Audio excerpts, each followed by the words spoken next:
Welcome to tonight's event. This is the first lecture in the Ayn Rand Institute's 2007 series. My name is Peter Laporte. I'm a member of the board of directors of the Institute. The Ayn Rand Institute is headquartered in Irvine. It's a nonprofit organization. All of our funds come from private donations, corporations, foundations, and the generosity of many individuals such as yourselves. We have donors from around the world. We're actively seeking funds to be able to continue this lecture series. And any of you that are interested in donating, the staff can help you after the lecture in the back. They'll give you a lot of information about the Institute and its website. A few announcements before we start. For students in the audience, the Ayn Rand Institute has a unique work-study summer internship program. You need to sign up by March 18th if you're interested. And again, you can talk to the staff in the back and they'll instruct you how to do that. The next two lectures have already been scheduled. On March 27th, Dr. C. Bradley Thompson will deliver a lecture on the separation of school and state, a topic dear to my heart. I've been interested in education for many years, have a couple of schools in Orange County, and it should be an exciting lecture. On May 16th, Professor Adam Massoff will lecture on property rights in America. Again, something which should be interesting to everybody, especially in this day and age and what's going on in Washington. We'll be sending announcements out about the lecture. Everybody who has signed up will get an announcement. If you haven't signed up, if you would just sign as you leave, giving your address, and we'll either email it or snail mail it to you. Tonight, our speaker is Dr. Onkar Ghate, a senior fellow at the Ayn Rand Institute. Among his activities, he teaches at the Institute's Objectivist Academic Center. Dr. Ghate received his doctorate in philosophy at the University of Calgary. For the past several years, he's been at the Institute writing and lecturing on philosophy, and specifically Ayn Rand's philosophy of objectivism. Tonight's lecture is entitled Atlas Shrugged, America's Second Declaration of Independence. At the end of the lecture, Dr. Ghate will be joined by Dr. Keith Lockridge. He's a resident fellow of the Ayn Rand Institute and will be taking questions from the audience. A video recording of tonight's lecture will be available on the website in a few days. And now, please join me in welcoming Dr. Onkar Ghate.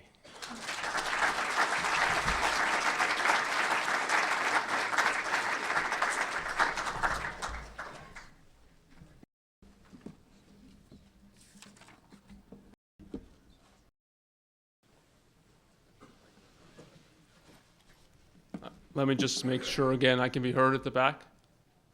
Okay, good. So let's begin.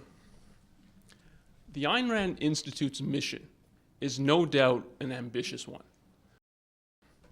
We're trying to help bring about an intellectual change in the culture that will restore and revitalize America's foundation.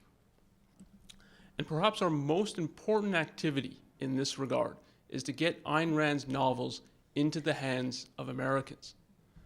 And the most vital of her novels to get into their hands is Atlas Shrugged. Now, why? Why do we believe that the foundation of America needs restoring?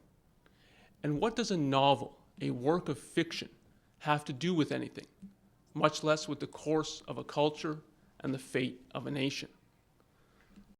Now, these are the questions I'm going to try to answer tonight.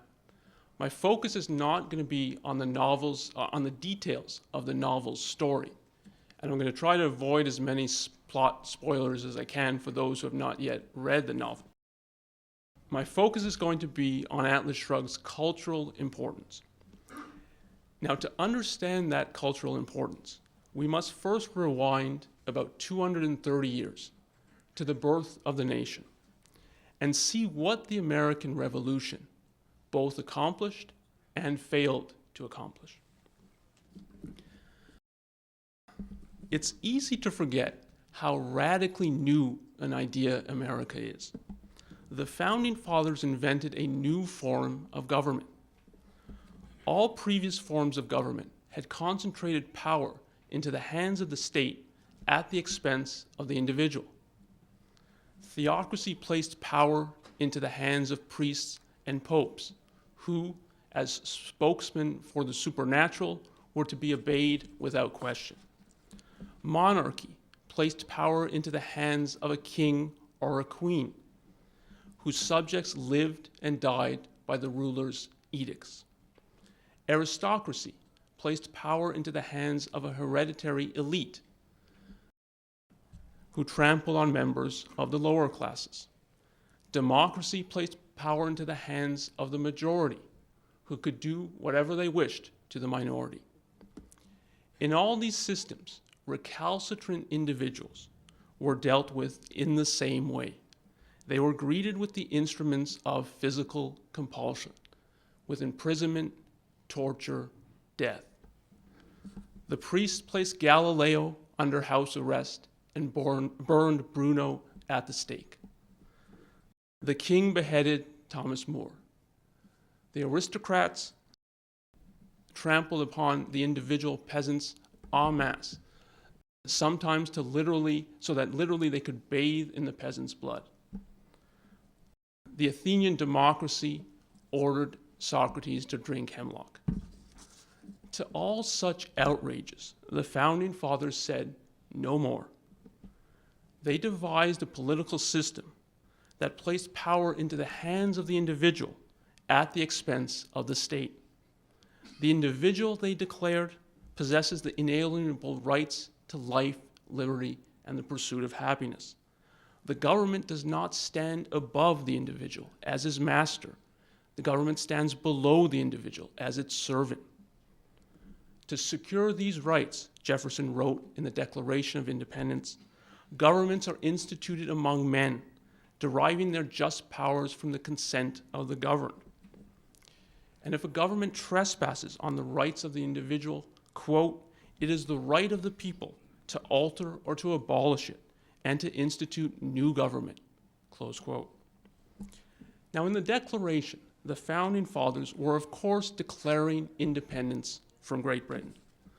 But more deeply, they were declaring independence from priests and from kings, from aristocrats and from the will of the majority. They were creating a sanctuary for individuals with unbowed minds, for the Galileos and the Socrates of the world, who were now to meet with a different fate. Now, what motivated the Founding Fathers to take the incredibly dangerous action of creating a new country? Why did they risk their lives, their fortunes, and their sacred honor? The key to understanding the Founding Fathers' motivation is that they were this worldly, fact-based idealists. As students of the Enlightenment, of Europe's Age of Reason, the Founding Fathers believed in the perfectibility of man. If man unfailingly uses his rational mind, and if he carefully studies and formulates the methods by which, in fact, human values and prosperity are achieved, then perfection, they held, here on earth was possible to man. This is precisely what the Founding Fathers did with respect to the subject of government.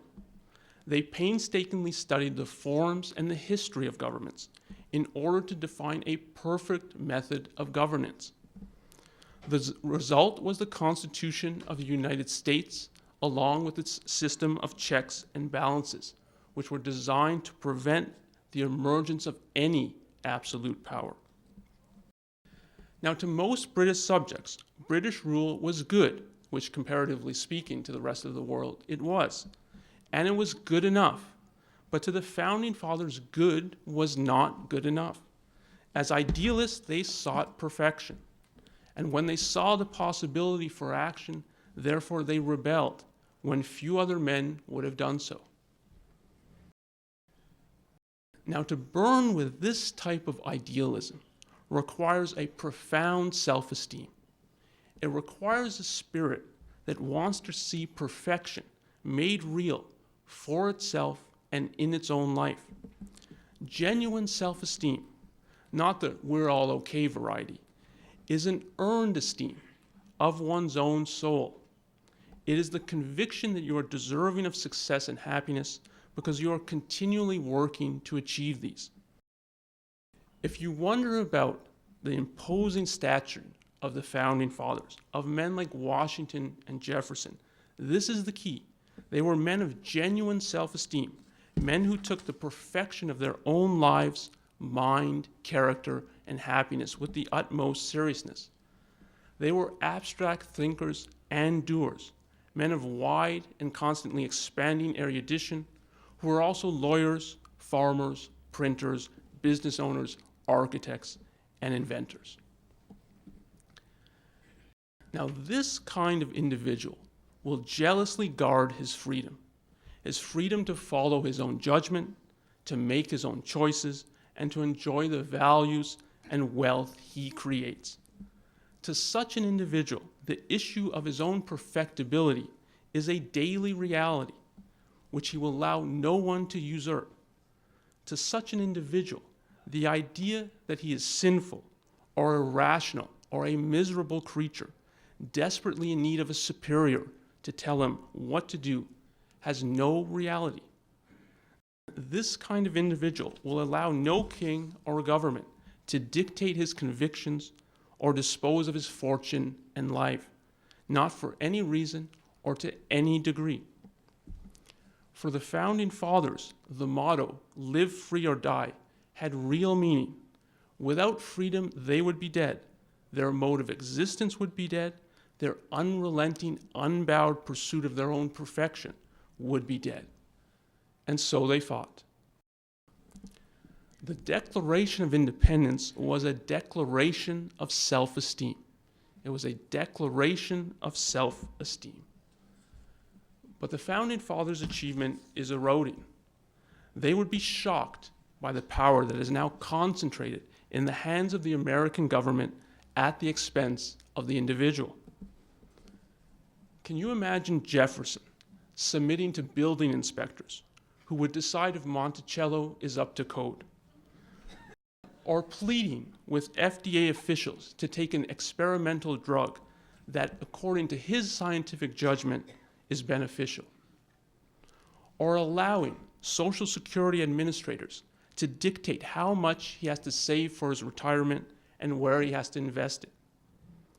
Or patiently watching the tax collector as he takes his money away and pours it down the aid drains of Africa? Can you imagine him prostrating himself before the FCC, who would determine if its broadcast content is obscene? Can you imagine Thomas Jefferson seeking the government's permission to smoke a cigarette in a restaurant, eat irradiated spinach, screw in an incandescent light bulb, or buy a trans fatty French fry? And yet today, Americans do not have the self-esteem to protest these usurpations of their judgment, their choice, their freedom. America's declaration of self-esteem has not taken full root. Why not? Now, although the core of self-esteem is an earned confidence in one's power to think and to produce, which Americans have earned in abundance, full self-esteem requires that one self-consciously value oneself. Full self-esteem requires that one know in explicit moral terms that one is good and why. This positive moral evaluation and self-evaluation, the Declaration of Independence does not fully provide, and the Founding Fathers could not provide. The European Enlightenment had promised to put morality on a rational, scientifically and mathematically precise foundation, but it could never deliver on its promise. And far too many of its intellectual leaders assumed that the content of morality would be essentially Christian morality, stripped of its mystical trappings and somehow defended by rational argument. The Founding Fathers agreed with the European intellectuals. Jefferson, for instance, made his own compilation of Jesus' teachings. Jefferson's compilation, which omits the miraculous from the New Testament, includes the Sermon on the Mount. Indeed, Jefferson in a letter refers to Jesus as, quote, the sublime preacher of the Sermon on the Mount, close quote. Now ask yourself this: does the Sermon on the Mount not indict Jefferson and the other Founding Fathers as evil? When the British struck America's right cheek, did Jefferson in the Declaration tell America to turn to offer them the left? Did Jefferson love his enemies, or did he go to war with them? Did Jefferson, who had a gallery of worthies in his home, portraits of men like Isaac Newton and John Locke, think that the blessed are the poor in spirit, or that the only people worthy of admiration are those who choose to make something of their spirit? Did Jefferson and the other Founding Fathers think that the meek shall inherit the earth, or that the rational and the industrious shall? Did Jefferson give up riches, or did he seek them? On every essential, the Founding Fathers did the opposite of what the sermon commands. And that's because the Sermon on the Mount is a declaration of war on self-esteem, is a declaration of war on self-esteem.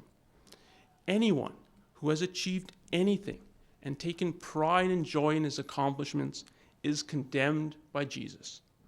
Woe unto you that are rich, for you have received your consolation. Woe unto you that are full, for ye shall hunger. Woe unto you that laugh now, for ye shall mourn and weep. Well, who then has a right to feel good about themselves, according to the sermon? The meek and the poor in spirit, which means those who have little cause to esteem themselves. So you can look at America's history this way. The Founding Fathers created a new form of government and thereby opened up a continent to their kind of men, men of self-esteem, individuals who were ready to drop their backward cultures and work for a better future. Individuals who valued themselves so highly that they sought the best for themselves and in themselves by coming to America. But the Founding Fathers left these people unable fully to understand or appreciate their own greatness, open to every form of abuse, and vulnerable to every sort of moral denunciation. And the denunciation soon came. The new country had exploded into an orgy of productiveness. Most responsible for this prosperity were men who had never had a chance to exist before, capitalists and industrialists. Oil, steel, new financial instruments, railroads, these and other innovations, the Rockefellers, the Carnegies, the J.P. Morgans, and the Vanderbilts, brought into the New World and taught men how to value. For this, they were denounced as robber barons. In essence, it was Jesus' voice rising against them.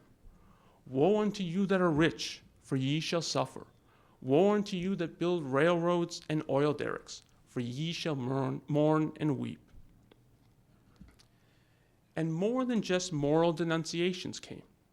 If America was to be the land of the ideal, as the Founding Fathers had promised, and if the ideal is in fact that the meek and the poor in spirit shall inherit the earth, then America's government needed drastic overhaul. All the new government powers, the alphabet soup of regulatory agencies that Jefferson would have rebelled against, were justified by attacking the men of self-esteem in the name of the meek and the wretched. For instance, what is the moral justification for the FDA's existence? Rich, greedy drug companies, i.e., those who discover and manufacture life-saving compounds, will exploit and experiment on hapless patients, so the government must oversee the company's every move. Besides, how can the meek be served unless the government, through its process of approvals and rejections, favors the kind of drugs the meek need? And how can the poor in spirit achieve blessedness if in their mindlessness they pop some pill that they should have known might kill them? So to protect the blessed from their own irrationality, we need wise government officials to tell everyone what pills they may and may not swallow. Or what is the moral justification for the creation of Social Security? To quote from the administration's website in an article about the history of Social Security, it is, quote, the government's duty to provide for the welfare of the poor, close quote. If a person is too meek to provide for his old age, then those who are richer should be forced to provide for his retirement. If a person is too ignorant or irresponsible to save for his own retirement, if he is that poor in spirit, then the government must step in and, in his name, strip everyone of control over their retirement plans. Or what was the moral justification for the income tax ratified in 1913? Soak the rich. Now, to all of this, to whatever form the sacrifice of men of self-esteem to men without self-esteem takes, Ayn Rand in Atlas Shrugged says, no more. In one of the world's great acts of independence, Ayn Rand declares, in effect, that the essence of the Sermon on the Mount, along with everything it presupposes and everything it implies, is evil. The idea that the good consists in achieving the good of others, of your neighbors, of your country, even of your enemies, of anyone or anything, real or imagined, that is not you. The idea that you must sacrifice your personal values without even the expectation of return. The idea that nobility means being selfless and wickedness means being concerned with self. The idea that morality is synonymous with altruism and immorality synonymous with egoism, all of this is challenged in Atlas Shrugged. Of this whole approach to good and evil, Ayn Rand asked questions no one dared to ask. What, she asked, is the good according to this morality? Now, supposedly, it's that you achieve the good of others. But what then is their good? Well, presumably that they achieve the good of still other people. But then we're again faced with the same unanswered question. What is the good of these other people? To the question, what is the good, this approach to morality actually offers no answer. It gives you only a chain of arrows leading to nowhere, a string of zeros adding up to nothing. The code upholds no ultimate value, no positive ideal. It is unconcerned with the main task of ethics, namely of defining the good that men must live up to. Now, what does this do to men in actual practice? It means that it's impossible to know whether one has ever achieved the good or failed in the attempt. Now, what does this do to a man of self-esteem? To anyone striving to be good, this code declares that you have never done enough. No matter how much you've sacrificed, you can never achieve your own moral perfection. You can never reach the good. Have you ever wondered why the demands for sacrifice can continue to grow and grow? The income tax, for instance, started off as something that would only, of course, apply to the very rich, and which, of course, would be capped at 7% of income. But then it grew to 15%, 20%, 25% of all income, and included in its clutches more and more productive citizens. Now, can we at any stage protest that we've sacrificed enough, that we've already achieved the good of others? Don't be so naive. Who said the good is achievable? Or why is it, decade after decade, as the US pours money into Asia, Africa, and the Middle East, still more handouts are demanded from us? Can we ever protest that we've sacrificed enough, that we've achieved the good of others? Don't be so naive. Why do you think the good is achievable?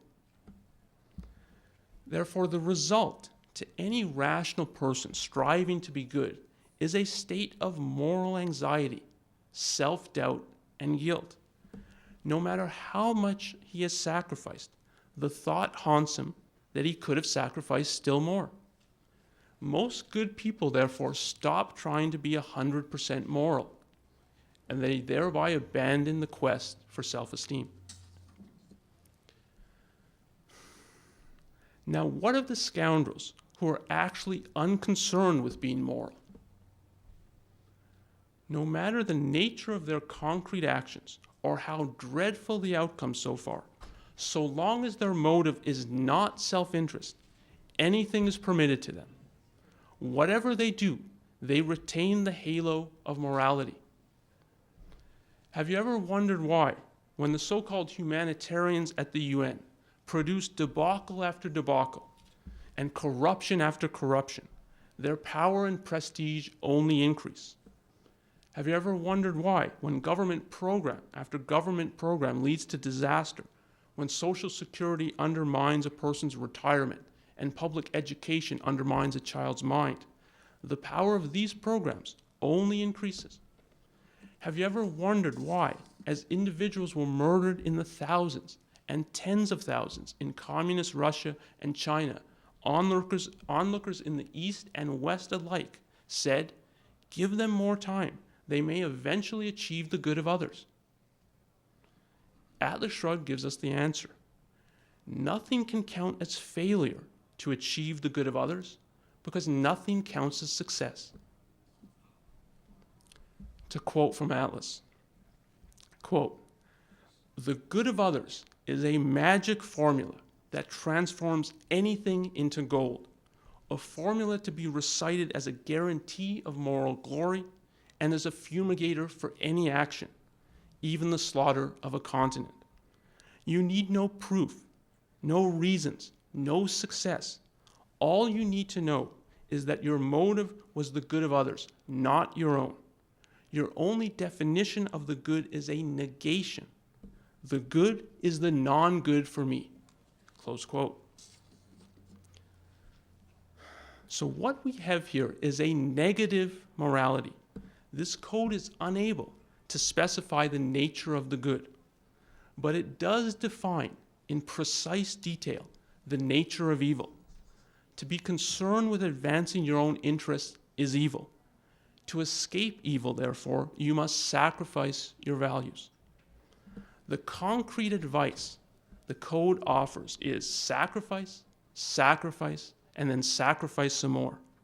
This is the real focus of the code and why Ayn Rand names it the morality of sacrifice. "Sacrifice your money to strangers who have not earned it," proclaims the Sermon on the Mount, "and sacrifice your love to enemies you hate.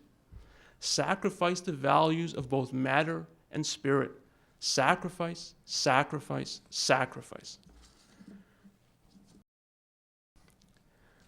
But does the morality of sacrifice not contain some enormous hidden double standard? As Ayn Rand asks in Atlas Shrugged, and all further quotes will be from the novel unless I indicate otherwise.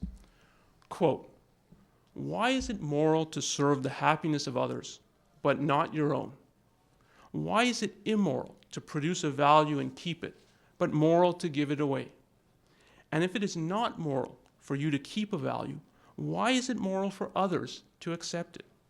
If you are selfless and virtuous when you give it, are they not selfish and vicious when they take it? Does virtue consist of serving vice? Is the purpose of those who are good self-immolation for the sake of those who are evil?" Close quote. Now, what is the Sermon on the Mount's answer to these questions? Well, to quote again from Atlas, the monstrance answer is no, the takers are not evil, provided they did not earn the value you gave them. It is not immoral for them to accept it, provided they are unable to produce it, unable to deserve it, unable to give you any value in return. Close quote. Why, for instance, do drug companies not have the right to sell their inventions to anyone eager to buy them? Because the companies invented them.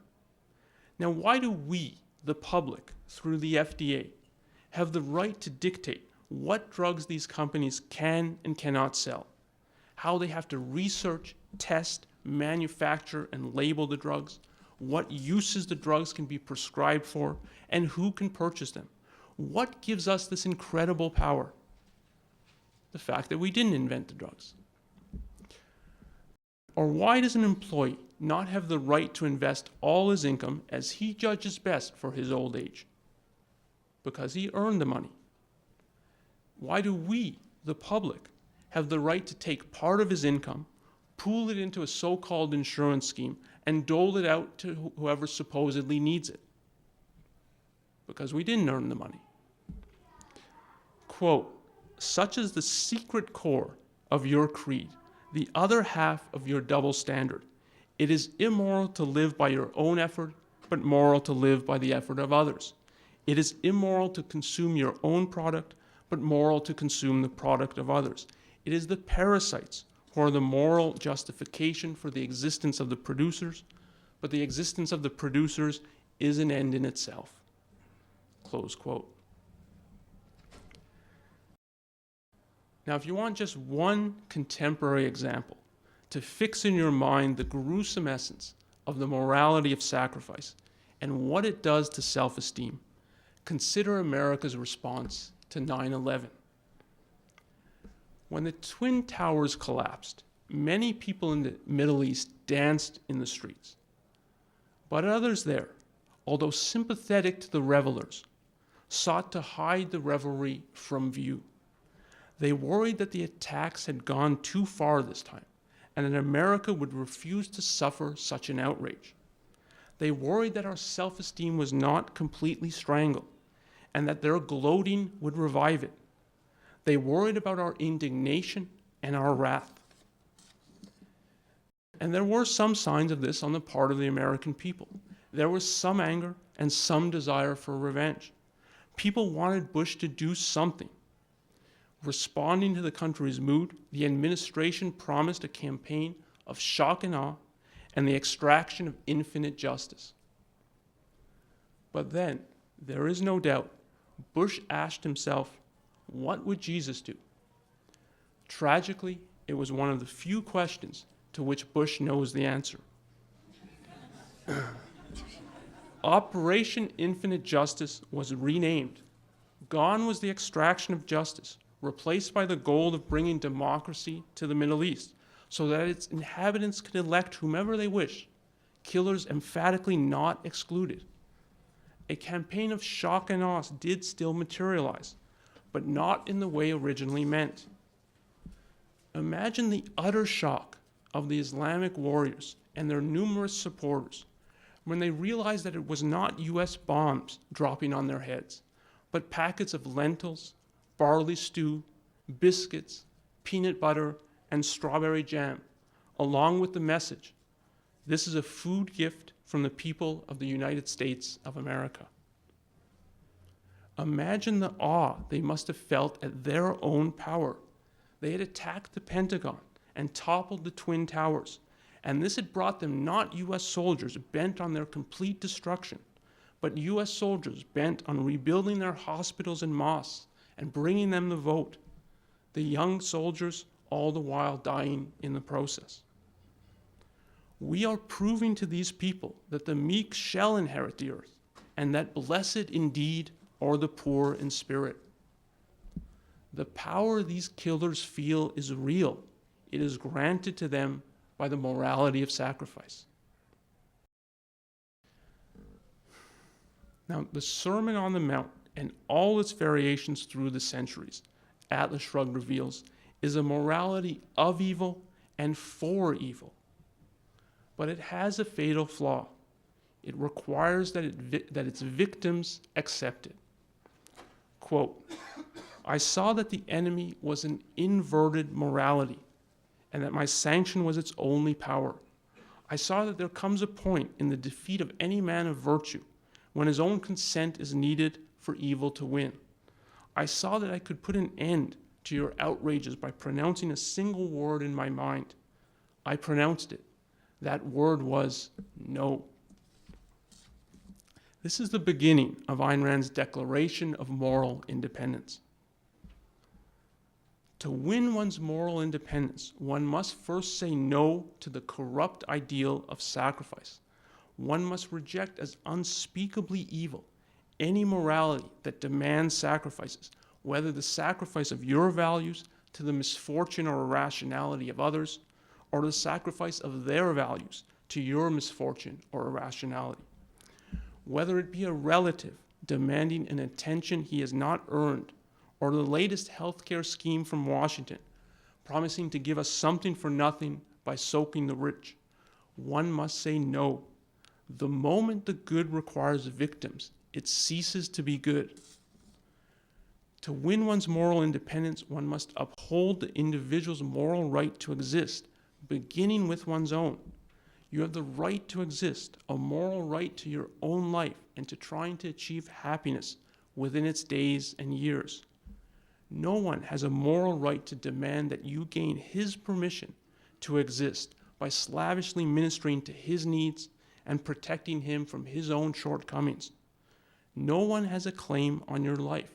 The moment someone waves his pain or need or failures around, proclaiming that it is these that entitle him to your values, he removes himself from any moral consideration. The Founding Fathers grasped politically that no one gains a right to your life by virtue of his real or alleged superiority. Neither priest nor king nor aristocrat nor the majority gains a right to your life by virtue of superior social position, mystic visions, ancestors, wealth, or numbers. What must now be grasped morally is that no one gains a claim to your life by virtue of his real or alleged inferiority. No one gains a moral claim to your life by virtue of his inferior wealth, power, happiness, intelligence, ability, knowledge, or judgment. What this means is that your moral stature is not at the mercy of someone who has failed or perhaps could not even be bothered to provide for his own health care or retirement. So politically, the Declaration of Independence taught us to reject the notion of undeserved serfdom. Morally, Atlas Shrugged teaches us to reject the notion of unearned guilt.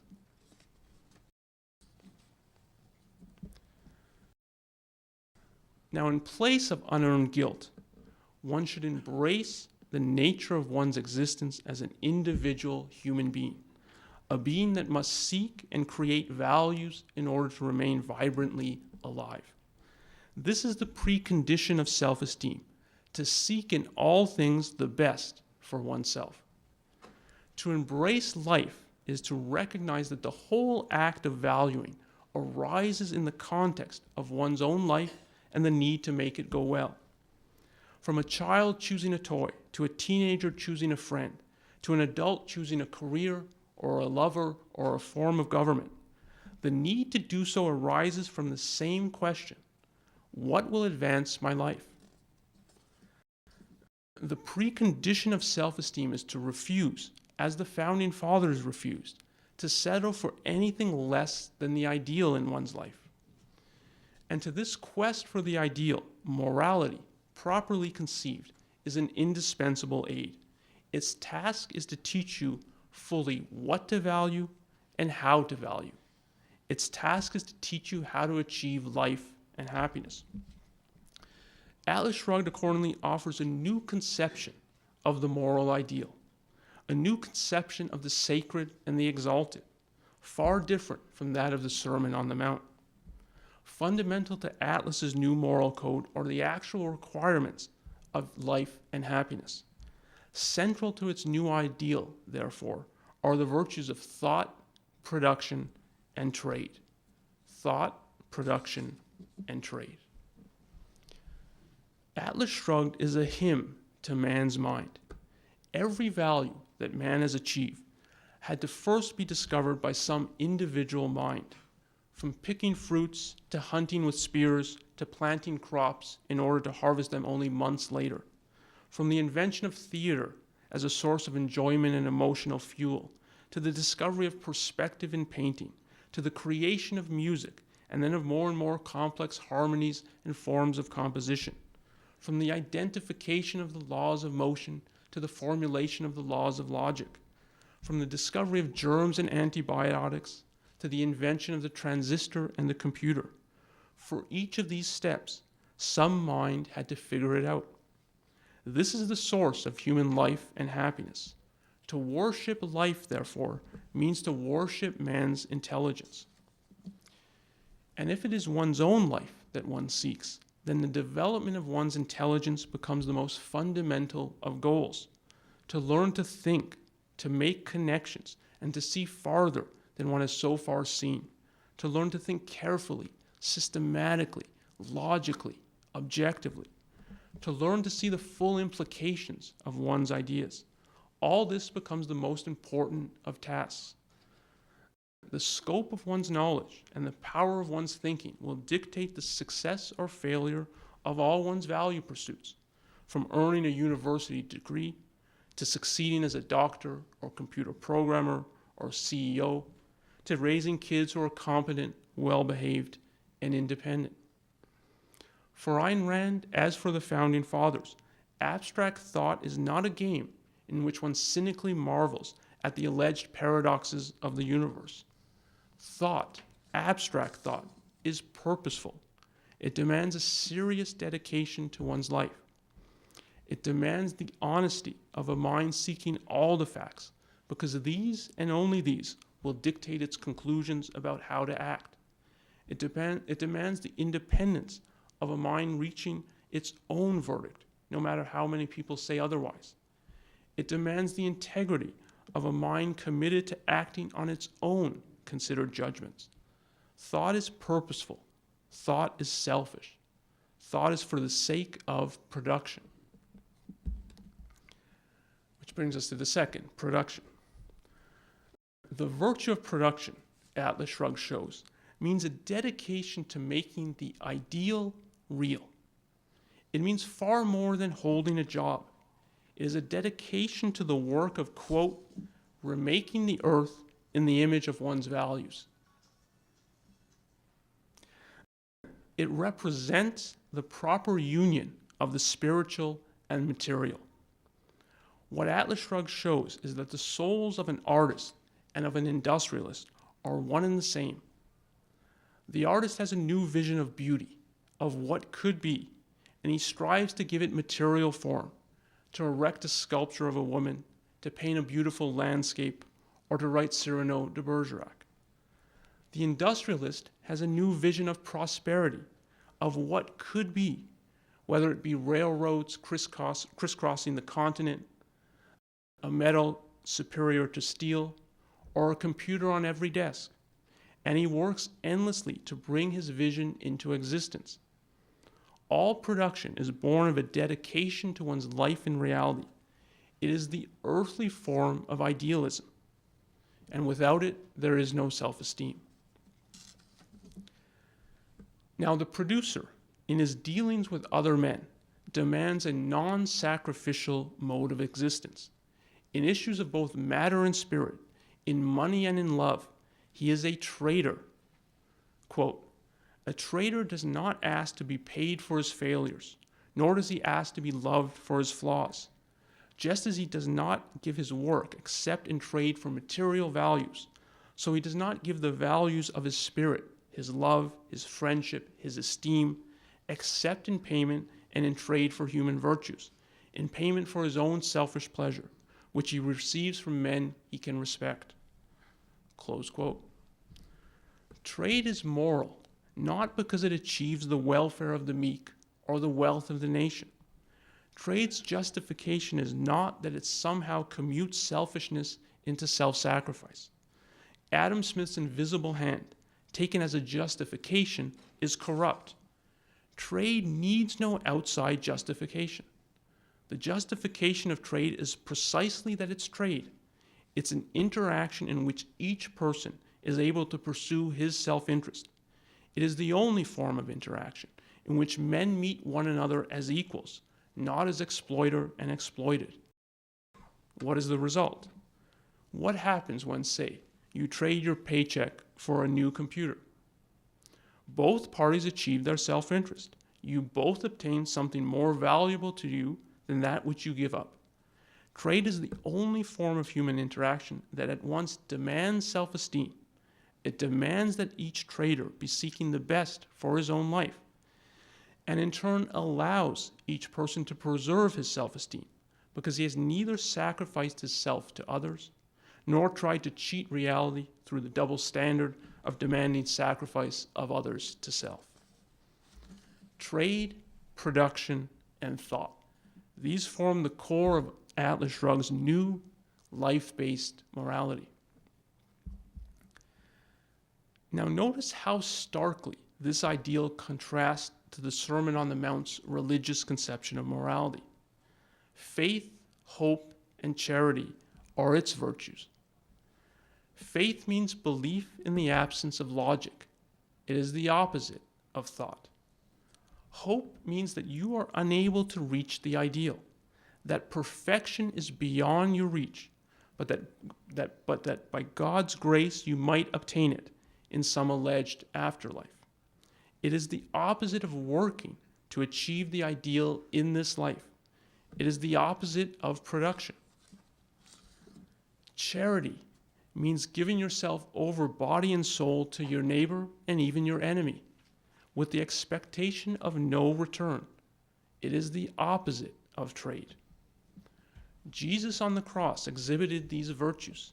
He had the faith that there was an otherworldly Father. He had the hope that he would gain the grace of this otherworldly being. He had the charity to sacrifice his own soul for those of sinners. The result was his death. For a morality of life, this cannot be the image of the moral ideal. What then is?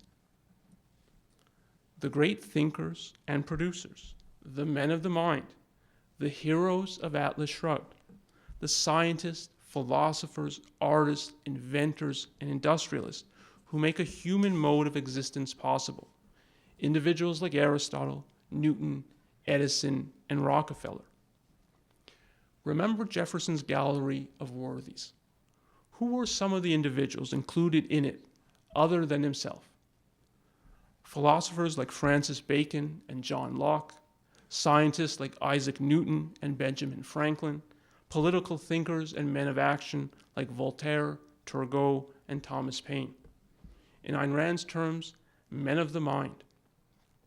And this, in a nutshell, is the greatness of the American Revolution. It was the possibility of such ideal men that served as its motive power. And the tragedy of the revolution is that Jefferson and the other founding fathers still thought of Jesus as the sublime preacher of the Sermon on the Mount. What Atlas Shrugged shows is that the choice is either or. And more, it shows us that Jefferson's gallery of worthies are worthy of that which they had never been granted before: moral respect, moral admiration, and moral esteem. In Atlas Shrugged, the character of Hank Rearden is the representative of the man of self-esteem, of the true American.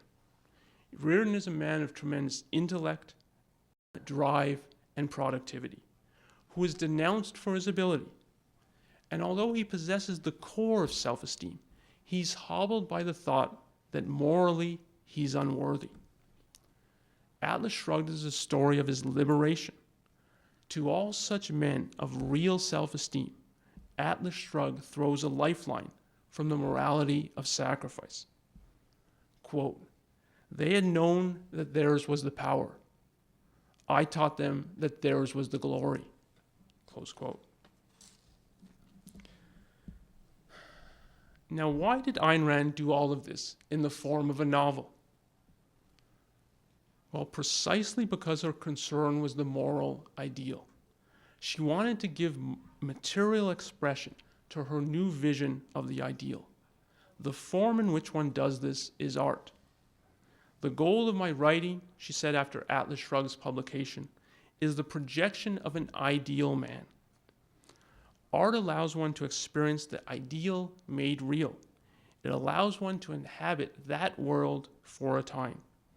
As anyone who's read Atlas Shrugged knows, the contemplation of a great work of art is an unforgettable and indispensable experience. Now, Ayn Rand, of course, knew that one can learn a lot from Atlas Shrugged, but she regarded this as a secondary benefit. The book's primary, essential value is that within its pages, one experiences her new ideal made perceptible and real. Any great romantic work of art is, to quote from one of her later essays, quote, an entity complete in itself, an achieved, realized, immovable fact of reality, like a beacon raised over the dark crossroads of the world, saying, this is possible, close quote. And that's what Atlas Shrugged is. By presenting a new moral ideal of what is possible to man, Atlas Shrugged is America's second declaration of independence. Now, having said this, I bet some of you are still wondering, is the comparison of Atlas Shrugged to the Declaration of Independence really that exact? After all, the Declaration won the support of the American people, whereas Ayn Rand's new moral ideal has not yet. Now, this is true, but I think, it's true only up to a certain point. First off, the Declaration and the American Revolution hardly had unanimous support. This did not stop the Founding Fathers from changing the world.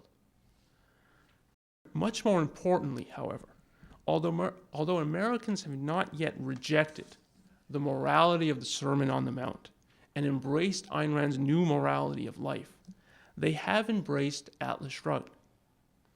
Since its publication in 1957, Atlas Shrugged has been popular. Last year, it sold over 130,000 copies. To be sure, the book is still regularly ignored or lampooned by many of the culture's so-called intellectuals, but not so among the nation's citizens. Atlas Shrugged has already had a significant impact on America. And you can, I believe, see this impact in two broad areas. First, it has helped disarm evil. And second, it has helped inspire the good. Take the first issue. Now, today it's hard to imagine the 20th century's infatuation with socialism. Despite a trickle and then a stream and then a torrent of data about the misery and death socialism was producing in the countries experimenting with it, intellectuals clung to it as the coming of heaven on earth. In America, socialism was to come not by revolution, but piecemeal and by vote. Now, there were other insightful critics of socialism, especially some economists, but none was more penetrating than Ayn Rand. In Atlas Shrugged and her later writings, she stripped socialism of its cloak of rationality. She showed it to be neo-mysticism, a secularized version of religion, a secularized version of religion. The intellectuals ignored or ridiculed Atlas Shrugged in an attempt to evade its existence, but they knew the critique existed. Now, a major explanation of socialism's lost appeal is, of course, the devastation and death it produced in Britain, in Russia, in Germany, and in China. But my point is that awareness of the devastation was not sufficient for socialism's demise. The socialists were always ready with an excuse. Socialism had not been fully implemented, or we didn't wait for the latest 5-year plan to bear fruit, or monstrous extremists like Stalin, Hitler, and Mao have hijacked a peaceful system. Socialism is noble in theory, they cried, but men aren't yet good enough to practice it. We must try again. Atlas Shrugged showed that socialism is anti-life in practice because it's irrational in theory. Intellectually, Atlas Shrugged made the choice confronting the socialists clear. Choose the men of the mind by embracing capitalism, or choose to remain anti-capitalist by renouncing the men of the mind. Most socialists chose to remain anti-capitalist. They were thus revealed for the snarling nihilists that they are, and Americans increasingly abandoned the left. But not only did Atlas Shrugged in this way help give Americans some breathing room, it also provided them with clean air to breathe in. When prominent individuals in the culture are asked to name the books that have had the most impact on them, they regularly name Atlas Shrugged. The number of times that Dr. Brooke, the Institute's executive director, in his travels meets successful businessmen enthusiastic about Atlas Shrugged and its formative influence on them has ceased to surprise us. Atlas Shrugged has given men of the mind a sense that it is good to produce. It has inspired businessmen and entrepreneurs by showing them that their work is noble. A significant aspect of the revival of the business in the 80s and of the technological and entrepreneurial revolution in the 90s, in Silicon Valley and beyond, is this: the participants implicitly think that what they are doing is good. This is a conviction that Atlas Shrugged has helped create. Now, at the intellectual level, Atlas Shrugged has accomplished at least the following. It has helped resurrect the idea of capitalism. Before Atlas Shrugged, capitalism was not just a dirty word, it was an unspeakable word. The book put it back on the intellectual map. And so although today the essence of capitalism is still far from understood, the possibility of it being understood now exists. And Atlas Shrugged has helped gain recognition for human intelligence and ability, for man's mind. Prior to Atlas Shrugged, intellectuals prattled on about human instincts, material resources, and manual labor as the sources of prosperity. Today, many more people understand that the value potential contained in material resources and human labor remains unrealized, absent the actual source of prosperity, human intelligence. Today, companies and nations alike talk about the importance of human capital. Now, these, I believe, are some of the first steps in the march towards independence for the men of self-esteem. In Atlas Shrugged, they have been inspired by a vision of what can and should be. However, it's true, they have not yet come close to fully understanding that vision and the conditions under which it can endure. While the thinkers and producers of when the thinkers and producers of today explicitly talk about morality, some version of the Sermon on the Mount usually still gushes forth. Moreover, culturally, the intellectuals have regrouped. Centuries ago, after the brutality of religious rule, the intellectuals in effect said, the supernatural version of the Sermon on the Mount has failed, so let's try the secular version. Today, what we are beginning to see is the intellectuals saying that the secular version of the Sermon on the Mount has failed, so let's retry the supernatural version. It's always a game in which tails you lose, heads they win. So what remains to be done to in fact make Atlas Shrugged America's second Declaration of Independence? First, we must recognize that the hardest thing in the world for someone to do is question his moral code and embrace a new one. It is not an accident that in some 2,000 years since the Sermon on the Mount, only one individual has challenged that abysmal sermon and proposed a radically new moral code. And this is why we must get Atlas Shrugged in as many hands as we can, especially among the young, who are more willing to question received wisdom. We must learn and then continuously argue for Ayn Rand's new morality of life and against the morality of sacrifice. and we must show the implications of each code for every important issue of the day. In short, we must do the kind of work that the Institute is doing on an ever-increasing scale. And we should do this work not because the world might go to hell in 30 or 40 years. Although it might, that's not the issue. The Founding Fathers did not create a new nation because the world was about to go to hell. They created a new nation because they wanted to achieve the ideal. They were not motivated by a negative, but by a positive. In the words of Atlas Shrugged, it was not death that they wished to avoid, but life that they wished to live. In the name of what is possible, and on this, Atlas Shrugged's 50th anniversary, let us be grateful for the idealism and self-esteem that Atlas Shrugged can bring to our own lives if we work at them.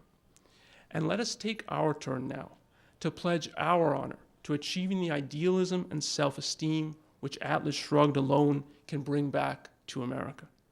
Thank you.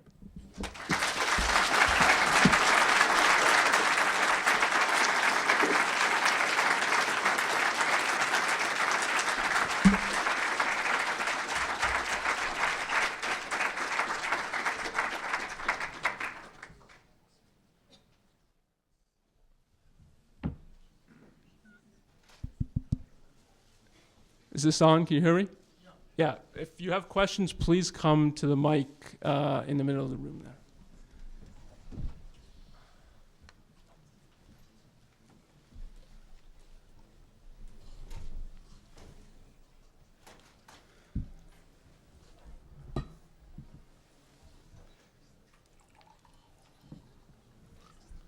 Who's going to be first?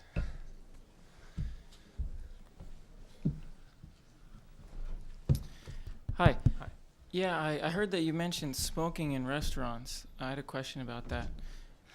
Personally, as I evaluate my own quality of life, it's pretty clear to me that I enjoy my life a lot more and I'm more healthy when I'm in a smoke-free environment. Currently, I live in Japan, and there's a smoking and non-smoking section. So when I come back to California, I really appreciate the difference. And for me, why should I vote for non-regulation when I notice the clear difference in my quality of life with regulation? I'm speaking from a very selfish perspective here. So. Well, the first thing I think to ask is, in doing that, you're endorsing a certain principle. You're saying my judgment, so you're saying in the smoking, in my judgment, it's better for my life and so on. And simultaneously, you're trying to remove, by advocating for the government to enforce this, to remove the possibility of anyone acting on their judgment. What of the person who thinks who disagrees with you? He can no longer act on his judgment. Now, what will he do? Well, he'll clamor for the power of the government to enforce his judgment on you. What is the alternative? The alternative is freedom. It's exactly the kind of system that the Founding Fathers advocated. It's a system in which you can do what you think is best for your own life, on your own property, in your own house. If you open your own restaurant, you can make it that no one can smoke in it. You can make a bar, no one can smoke in it. You can disallow anyone for bringing cigarettes into your house. You have the possibility to act on your own judgment. And you preserve the possibility of everyone to act on their own judgment within the purview of their rights and their property. Just a short follow-up. So if I understand that smoking is deadly to me, not only displeasurable but also deadly, why should I restrain myself from supporting regulation that will protect my life? Well, you can protect your life by not going to restaurants where there's smoking. Okay, so I mean, if you're but you're saying I should hide myself in my house to preserve everyone else's rights, as opposed to live my life freely and healthily. If the owner of a restaurant who he has property rights and he chooses to allow smoking in his restaurant, he has the right to do that. And if you don't, I mean, fundamentally, I'm not for regulation, but in this specific instance, I'm trying, because I'm interested in my own health, my own quality of life. Yeah, but I mean, what you Seems have to like- understand is that, to truly be selfish, rationally selfish, doesn't mean following whatever ideas you happen to want to believe in. It means following certain principles. And as Dr. Ghate was pointing out, the principle at the stake is the right of the restaurant owner, whoever, to decide what goes on his property. Okay, so you're saying that by following the principles, I'll be doing myself more service than by, going against other people's right to smoke, something like that. Okay. Well, it's more than that. It's that your argument is premised on this is a rational conclusion. And the prerequisite of having rational conclusions and being able to follow them is having freedom. Once the government is dictating what you can and cannot do, the possibility of rational judgment is out. It's now your judgment is irrelevant. It's what some government official decides you should be doing. So if you're trying to preserve the possibility of acting rationally, you would advocate freedom. And notice that there's something a little strange in the whole idea. If it is true that it is a rational conclusion that smoking even one cigarette a week is bad for you, why can't you convince other people of that? What do you need the power of the government to do to enforce that view on other people?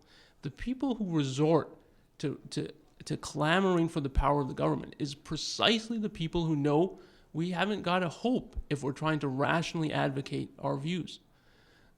So if you are really on the side of reason, you have to be on the side of freedom. That's the issue. All right, thank you.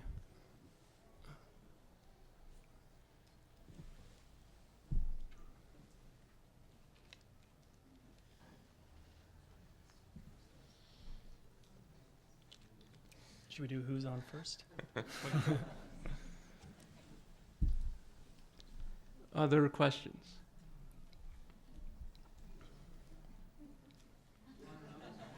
Go ahead.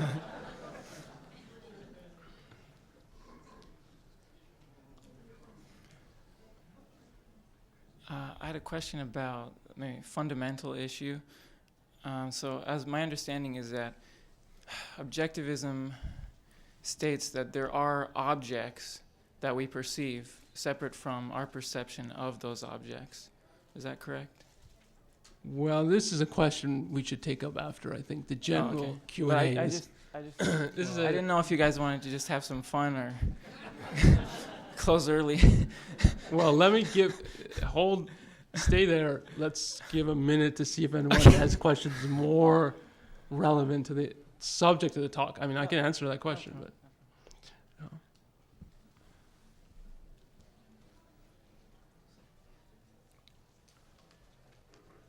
What's your take on national sovereignty and the security of national borders? So are you asking about the immigration issue? Right, or is this a transnational concept, or is the United States and other countries that accept, or where a majority of people accept this philosophy, do they have the right to be secure as a nation state? Oh, yes, definitely. I mean, so the whole idea of a government is it has a monopoly on force over a certain geographical area, which is not the entire world. So there are such things as nations. It is defined by the scope and power of the government and the powers that have been delegated to it by the citizens. Now, national sovereignty, I think, is a legitimate concept to the extent that you have a proper government. So that you have a government that's been instituted by the people in the attempt to respect their individual rights. Such a government, and so such a nation, has a right to be left alone. And so a free country has a right to its national sovereignty, and it should respect any other free country's right to their national sovereignty. But it disappears when the government becomes illegitimate, when the government is violating the rights of its own citizens. When you have a theocracy, a dictatorship, a communist tyranny, and I mean, we've had many more in the 20th and 21st centuries. When you have governments violating the rights of their own individuals, such a government cannot claim any rights, including the right to national sovereignty. So it's conditional on it being a free nation. Okay. Do you want to relate that specifically to the United States in the 21st century? Oh, it definitely has a right to be left alone. It is still a semi-free country that recognizes the rights of its citizens to some extent, and it has a right to its national sovereignty. It doesn't apply to Iran, to Iraq, to North Korea, to governments that are dictatorships, one-party rule. There are no rights, either intellectual rights or property rights. They have no standing. They have no legitimate standing. They should not have standing at the UN, et cetera, et cetera. Okay. And I'm understanding that as long as the government exists by the consent of the governed, this is indefinite. It's not to evolve into something else or towards a one world type government. Yeah, definitely not. And there's no reason, and many reasons, I think, not to have a one world government. Because if that government goes bad, that's the end. Thank you. I happened to watch a movie last night called The Battle of Algiers. And I had a question about the whole idea of many of these colonial nations. The people there wanted their independent sovereignty. But in most cases, what replaced the colonial power was often much more repressive. So what is the objectivist view on colonial people wanting independence and sovereignty?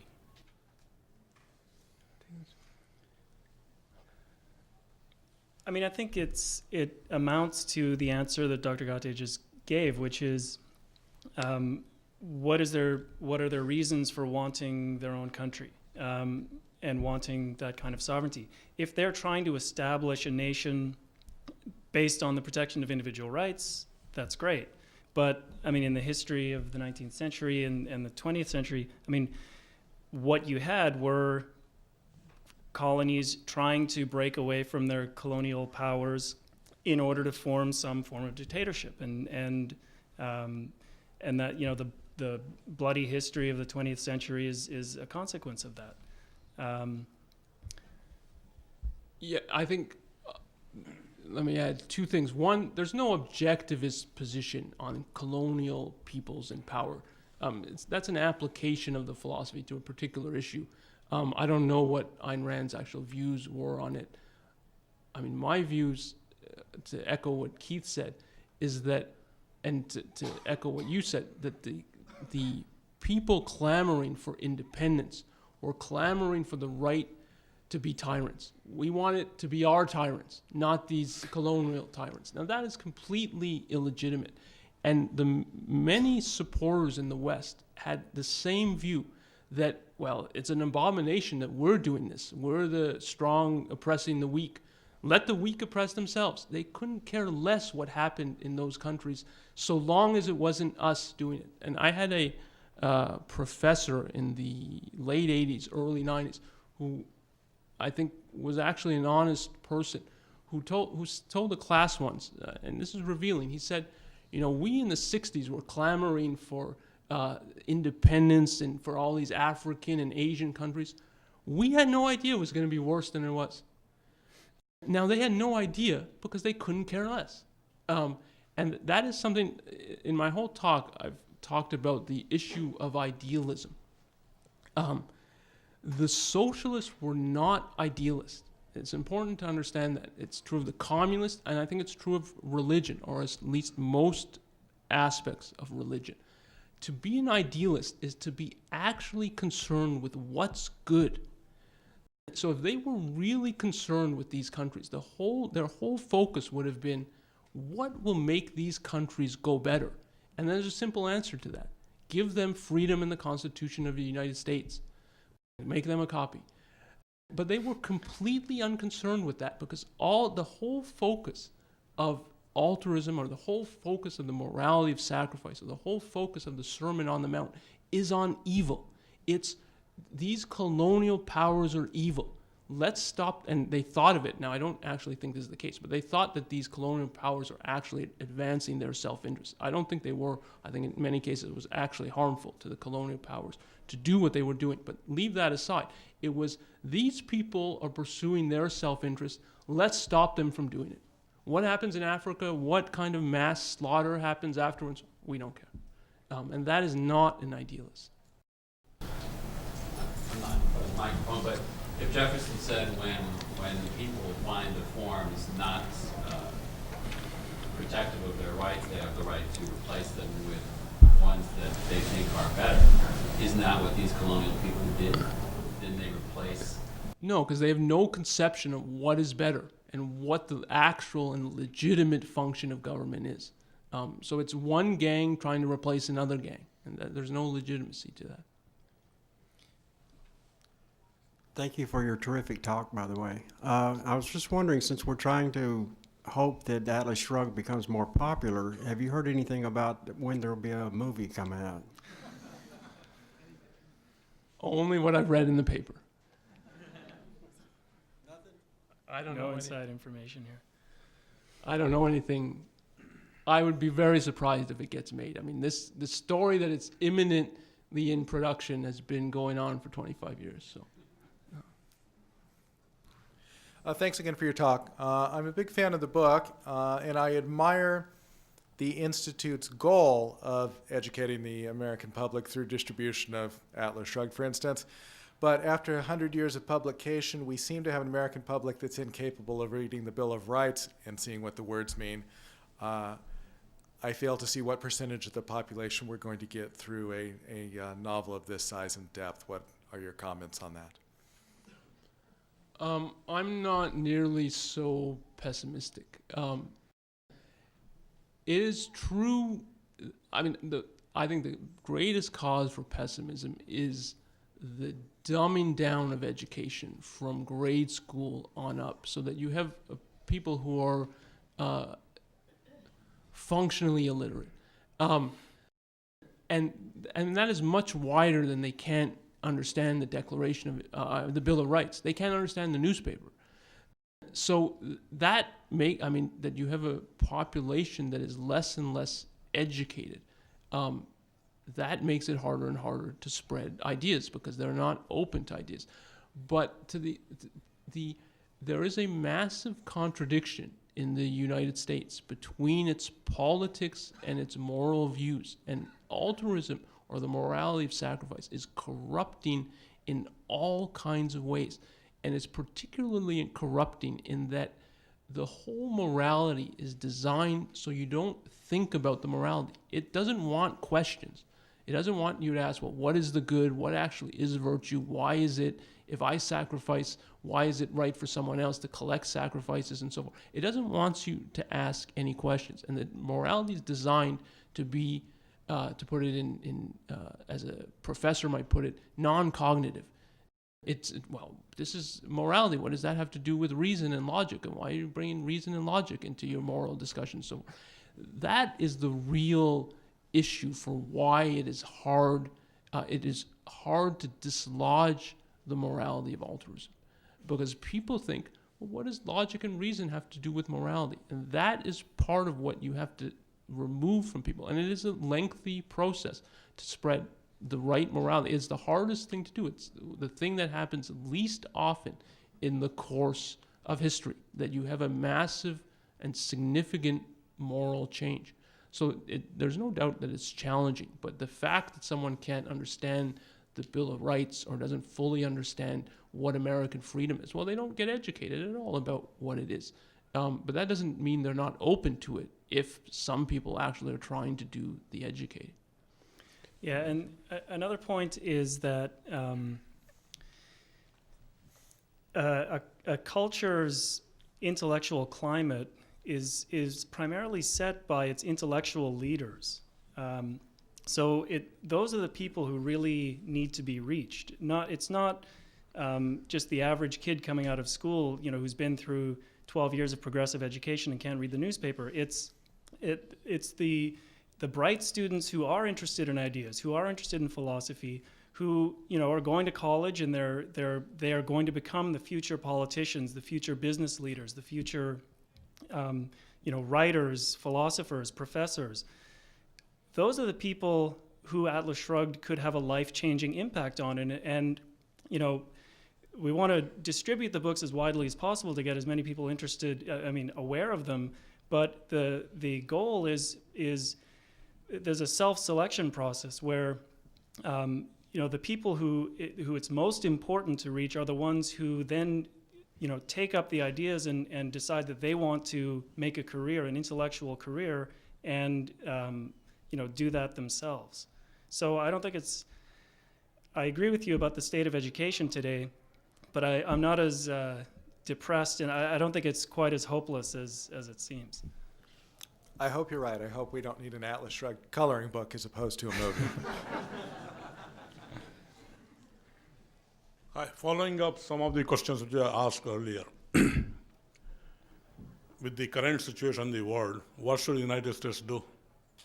We are talking of this being, you're saying that this is at least a semi-free country, but how about countries like Iran, or how about countries like China, which are becoming more and more powerful, one way or other? What should United States do? Should it do nothing, or should go ahead and do something about it?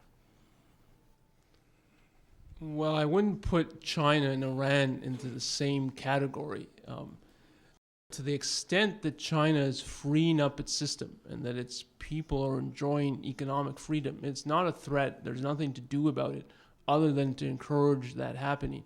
And to discourage we should do both. We should encourage the freedoms that are being advanced there, and we should discourage and criticize the government for the power and the absolute and tyrannical power that it still holds. We should pass moral judgment on China, but that is recognizing things that are going well there and recognizing things that are wrong and should be changed there.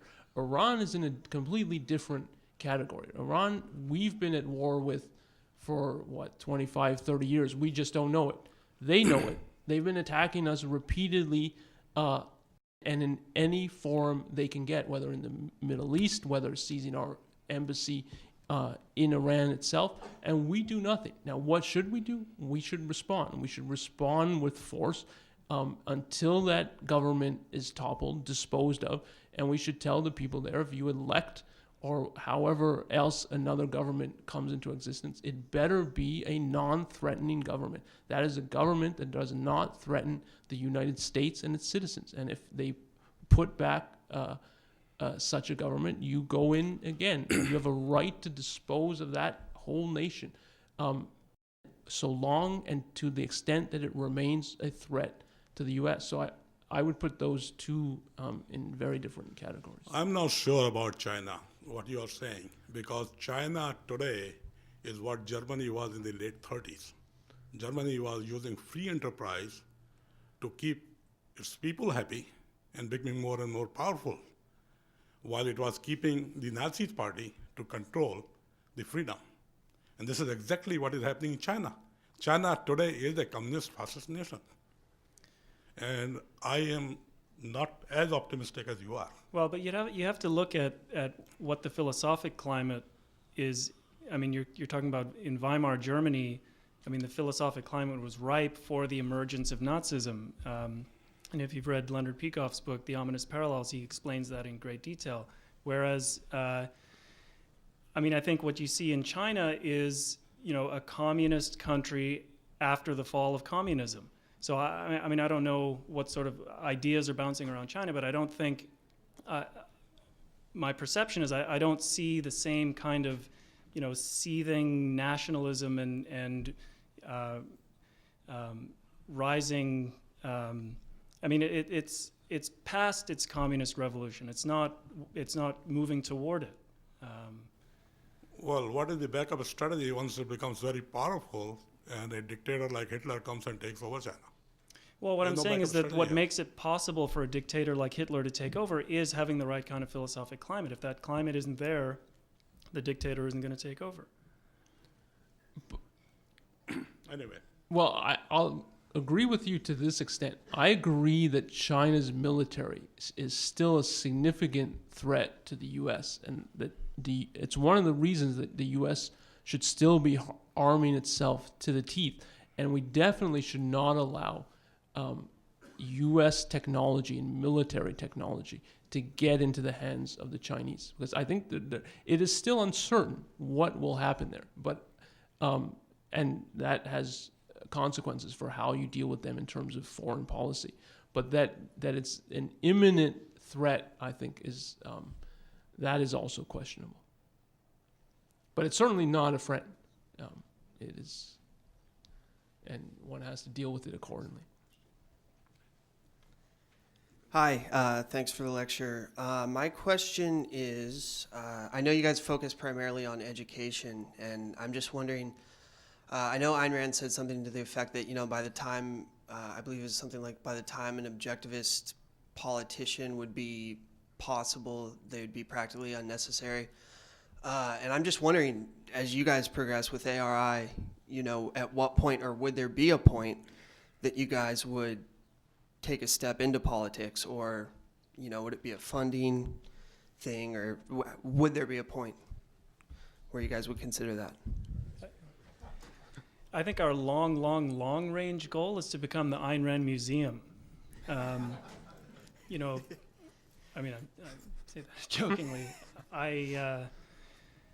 There are no political plans on the horizon. And we're not allowed to be. Well, that's true. Yeah. Our tax status doesn't allow us to get involved in politics and political issues. But obviously, we write on political issues all the time, and laws being passed, Supreme Court decisions, new regulations, and so forth. So in that sense, we're political already. But we don't have political parties. We can't recommend who to vote for and who not to vote for, and things like that.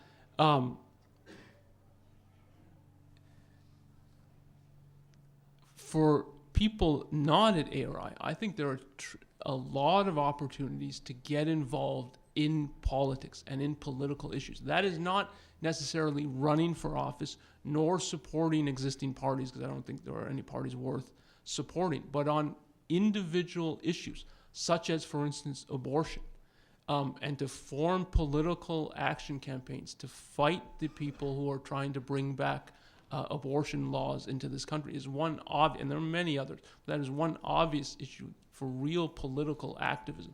So we're not allowed to do it, but it's not that other people supportive of Ayn Rand's ideas should not be doing this. But there's a difference between running for office and campaigning on selected but crucial issues, such as abortion. Thanks. I just want to take a moment to underscore this gentleman's question. I think we are extremely naive to underestimate China and believe that there's some sort of social economic experiment going on there.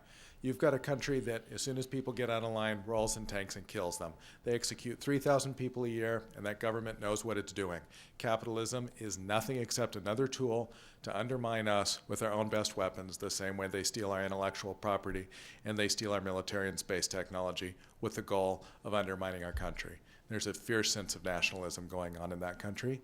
And it amazes me that even people that are economically free that you talk to on the streets of Beijing absolutely believe that they should not be allowed to go see CNN on a website or read the Wall Street Journal, because that would be bad for them.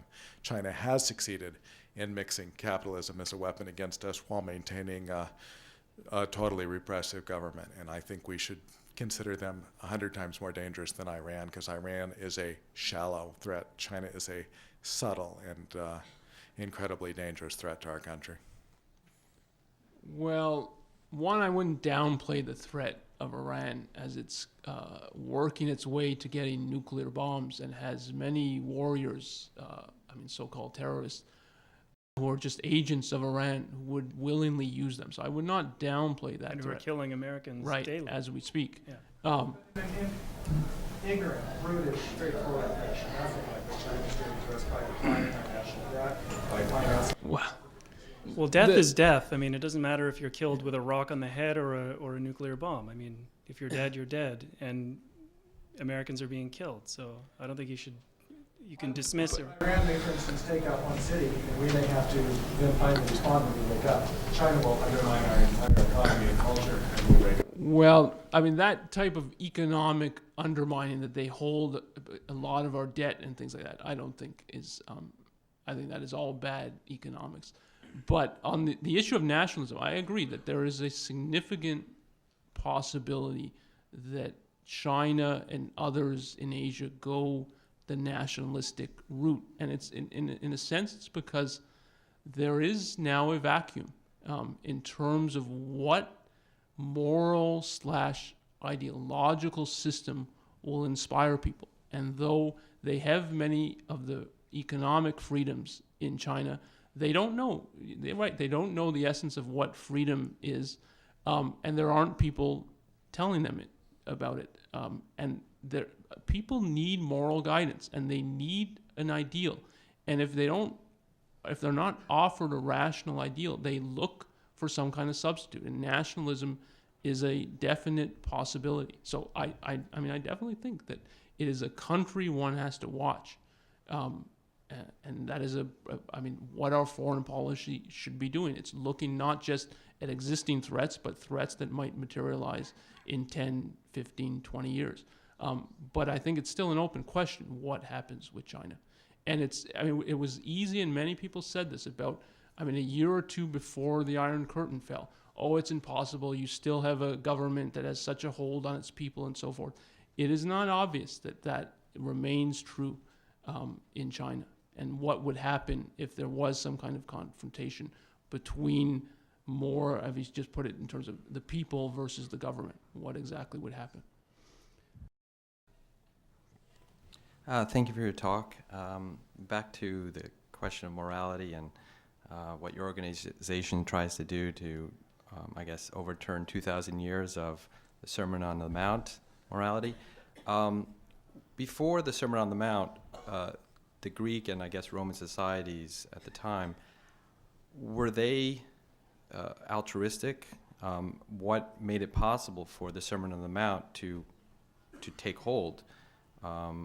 Was it a radical change? Is there anything that can be learned from, anything good that can be learned from how a new morality was introduced that eventually took hold of the whole world? Yes, I think there are many lessons one can learn from the rise of Christianity, but I'm not going to go into those. Okay. But on the issue of was altruism present pre-Christianity, I think it is. Ayn Rand referred to it as a tribal phenomenon. It arises in a tribal organization, and that we have to, it's what's crucial is the tribe and the welfare of the tribe and so forth, and the subordination of the individual to the tribe. So altruism definitely, in a certain way, predates the Sermon on the Mount, though it gets intellectual fervor and a whole intellectual system from Christianity, but even that has precursors going back to Plato and earlier. So it's not completely originated, and it has precursors in other religions and so forth. Sorry, what was you about morality? The Greeks. Yeah, sorry. What enabled them to be to a large, in essential terms, non-altruistic?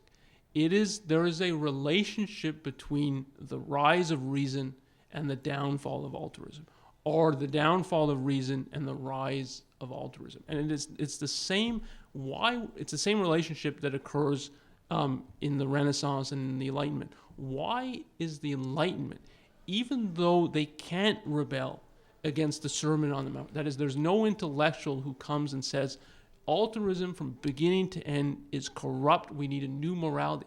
Nevertheless, they have many of the elements of a non-altruistic morality. They just can't give them any expression. They have the pursuit of happiness. That is a selfish pursuit. And it is because it is the needs of a rational mind. A rational mind needs selfishness. It is selfish. It's pursuing the truth for its own sake and for its own purposes. And it needs the freedom to be able to do that. So you see both, when you have a culture that respects reason, and the Greeks give birth to reason. They are the fathers of reason in the West. The result of that is both that they're attracted to freedom and that they think altruism is crazy.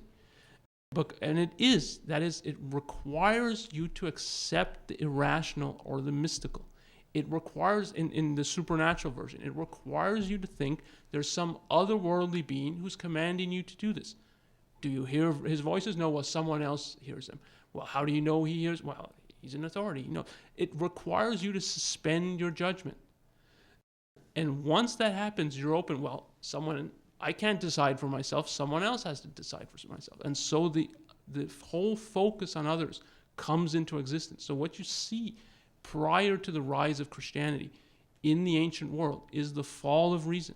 You see either it's explicitly, you have a lot of skeptics who just say reason doesn't work, or you have the people, the Platonists, who say, well, we've got a new form of reason, which is mysticism. And that opens up the door for altruism. But once it gets in, it is enormously hard to get out.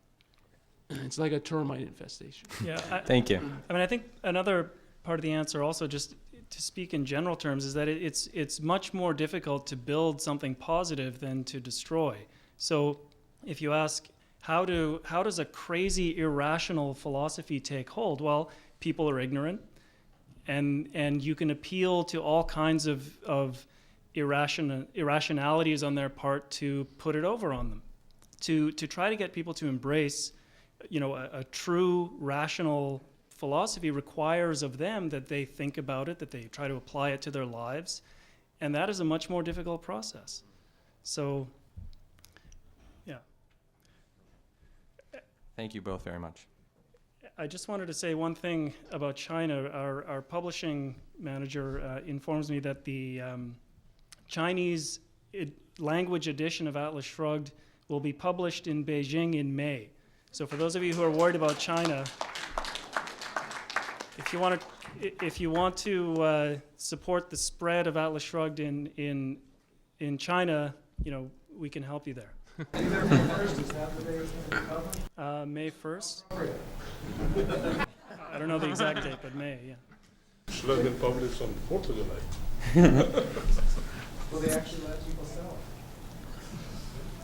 it? Okay, thank you for the clear and well-delivered talk. Was really good. My question is, wouldn't it be good as an ideal to have a world government that respected the rights of individuals? What do you need a world government for? Why can't you have 10 governments that respect individual rights? Everyone who clamors for a world government, they want one neck and one noose. They want absolute power. They want that there's no alternative. And if they institute their tyrannical rule, no one has anywhere to flee. I mean, here in America, we've got immigrants from all over the place fleeing tyranny. They come in boats, they come in rafts, they come across the border, etc. They would have nowhere to go if you have one government for one world. I mean, I can't think of anything good to say about it. There's no reason to have it. If you can have a government that it respects rights, why can't you have 5? Why can't you have one in Canada, one in the US, one in Britain, one in Japan? So it's the people who want one government want that there's no alternative and there's no place for freedom-seeking people to flee to.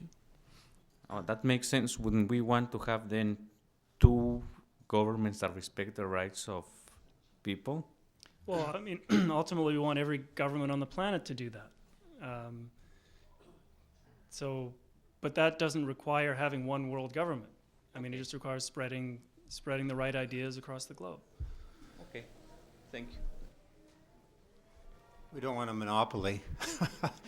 Well, as one who grew up from the 60s with Ayn Rand, which is to say most of my life, fortunately or unfortunately, I saw the objectivists and the Ayn Randians create a political party called the Libertarian Party. And you just said that there is no political party that you endorse or support. I realize there's a tax issue here or a foundation or institute thing, But is that true that the Ayn Rand Institute does not, let's say, support or associate itself with the Libertarian Party? Yes. And it predates the Ayn Rand Institute. If you read what Ayn Rand said about the libertarians, I mean, she thought they're the lowest of the low. And you can, in the back, I'm sure they're selling Ayn Rand Q&A, questions and answers. And there's 5 or 6 questions on the libertarians, and you can see what her view of them was. Now, let me address just one crucial issue about it. The libertarians pose as they're against the initiation of force. And as Ayn Rand said, they plagiarize that from her work. But that is a conclusion that comes from a vast body of earlier knowledge, without which the conclusion does not stand. So the libertarians think you can advocate that principle and not say anything about morality.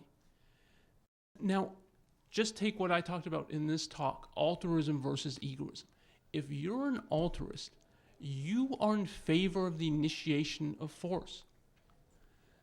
What is the FDA? Its justification, as I said, is in altruistic terms. It licenses the use, that is the initiation of force, against the drug companies. Now, how can you say that's wrong without morality? Right, well, like Bob Lefebvre was totally a no initiation of force, so... But the point is that the conclusion is meaningless, absent seeing the moral underpinning that generates the conclusion. And if you're... Now, there can be people just who are confused, but if your position is, we don't care about morality, that is corruption. And that is to try to ride on the coattails of Ayn Rand's views. And that, in part, I mean, there's more to it. Their advocacy of anarchy, their complete subjectivism. But that alone is sufficient to disavow any association with them. It is. If they were confused, that's one thing. They're not confused. They're defiantly amoral. And there is no trafficking with people like that. Thank you. And that doesn't mean everybody who supports the libertarians understands this about them and so forth. But as a party, as an organization, you cannot support it.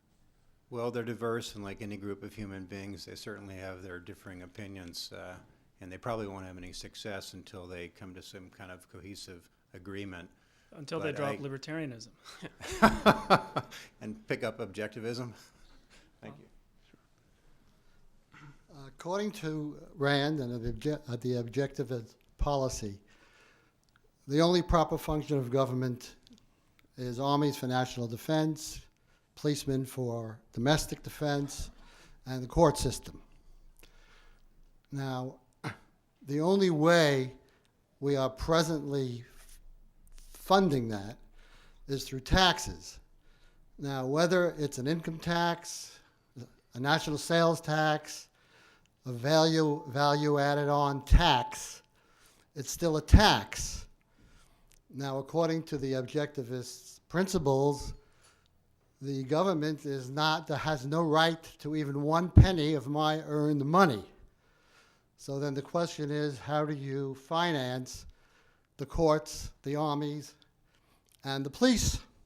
Now, Rand wrote an article with one suggestion, amongst others that were never even spoken of, with the national lottery. But let's even say there is a national lottery run by the government.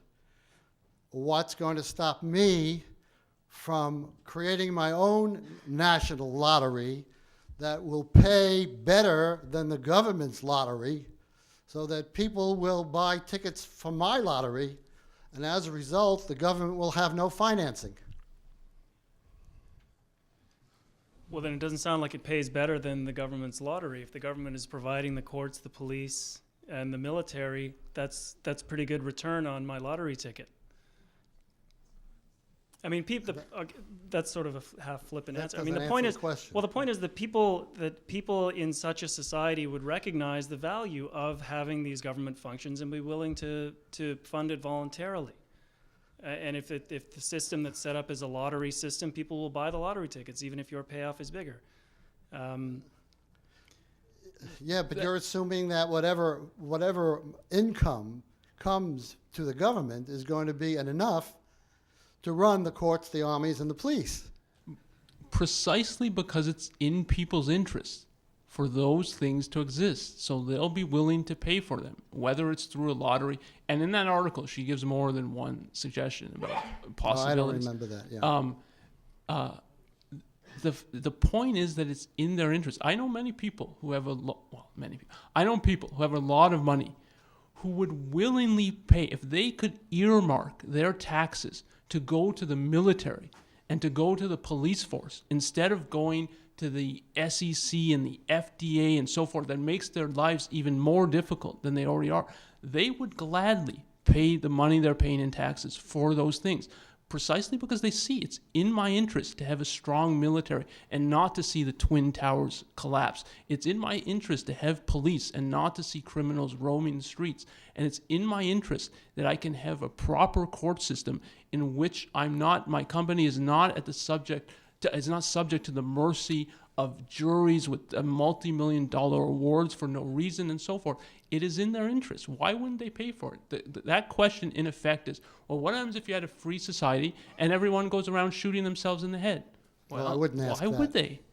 No, I mean, I'm parroting, but that it's in their self-interest. That is exactly the reason they pay for it. Now, would you say, a follow-up question to that, would you answer it in the same way if I were to say, if the government is just running the army, the police, and the courts, that gives them the right to own the buildings that house those and to have control over the private roads that allow the police to drive to and from the various places where crimes are taking place. It would be in the best interest of the people who own the roads to allow the police access. I would say so. Well, I mean, I'm not even sure what the question is, but if the question is something like, do I have the right to commit crimes on my property? So can I murder someone on my property? Well, it's up to me if the police can come here or not. I mean, that is bizarre. So if that's what you're asking, then definitely not. Okay, thank you. Sure. Hi, I just wanted to thank you for a good speech. As far as, I just came up here and froze, so let me think. What happened was, this, if I can remember correctly, as far as like the Depression, there were certain programs that were put in place and certain things that happened during like a wartime, September 11th, you have Patriot Acts, certain things that, like a power grab, like a slippery slope, where, you can say, okay, they can have like a private road, but then they continually take it. Just same with the tax situation. How do we reverse that sort of, like, some people don't even think they have the ability to change the way things are going. They're just kind of getting worse and worse as far as like the Patriot Act is concerned. I just wanted to know what your thoughts on that were. If I understand the question, it's how can you have a slippery slope and how do you resist it?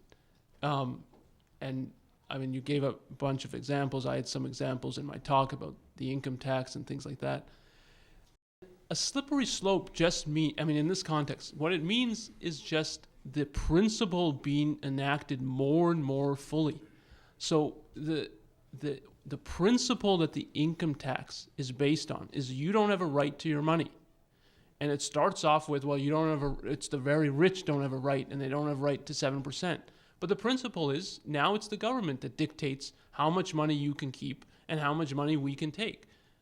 And the logic of that is they'll just keep taking more and more. So it's just that you've conceded a principle that now they're going to cash in on fully.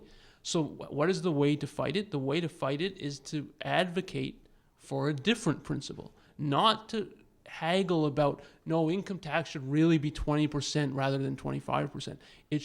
There should be no income tax. So you have to do it as a matter of principle. And if you don't, then you're lost, because you're always arguing on their terms. It's always, yeah, sure, the government has a right to the money, but how much? I don't like that it takes this much. It's a little too much. But that is, you've conceded the whole issue. So you fight in terms of principles. Who is John Galt? I can't say. I have a couple of questions. Actually, I'm a little bit confused. Maybe you can clarify. When you are answering, you are giving answers to my question on China or this gentleman's question on China. I'm looking for the moral basis because you are saying that, okay, Iran is worse dictatorship because of theocracy. China is probably a good dictatorship because they are moving in a certain direction. Was not the same excuse used by Chamberlain in the late 30s that let Hitler go ahead with whatever he was doing? You see, when the World War II was over, we identified that Soviet Union is the next threat because it's a dictatorship. And we did everything to make it collapse. When Soviet Union collapsed in 1991-92, CIA came with the report that China is the next bigger adversary. But we went ahead and actually we are the one who have made it so strong. So I'm looking for some kind of moral justification of what you said. And maybe you can clear my mind. Well, there's a lot of things there. First of all, I'm not saying that there are good dictatorships and bad, but there is such a thing as a withering of a dictatorship. And as one saw with the collapse of the Iron Curtain, there is a possibility of a dictatorship falling. And there is a possibility, I think, of that happening in China, and one should recognize that that is a possibility. On the issue of Russia, I think it's crazy to think, that we recognize that they were a threat. In World War II, we gave them so much power and so much aid precisely because we couldn't recognize that they're a threat. And Roosevelt gave, what FDR did in regard to the Russians, I think, is a calamity. And after World War II, to say we did everything we could to undermine the Russians, we did everything we could to prop them up and to treat them as legitimate and to put them in the UN and form an organization. Oh, it's just a difference of opinion. You want to kill 20 million people? We think that's bad, but come into this organization and we can talk about it.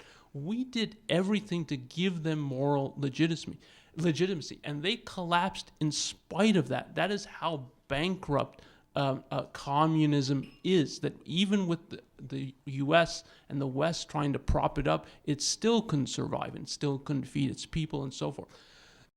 So just as historical issue. Now, in regard to China, I'm not advocating at all a Chamberlain-type appeasement, which is part of why I said one has to morally judge it, which includes recognizing that it is better than it was, and it is vastly better for its citizens than it was 20 or 30 years ago. But it still means condemning the type of government that it has and the authoritarian control that it exerts.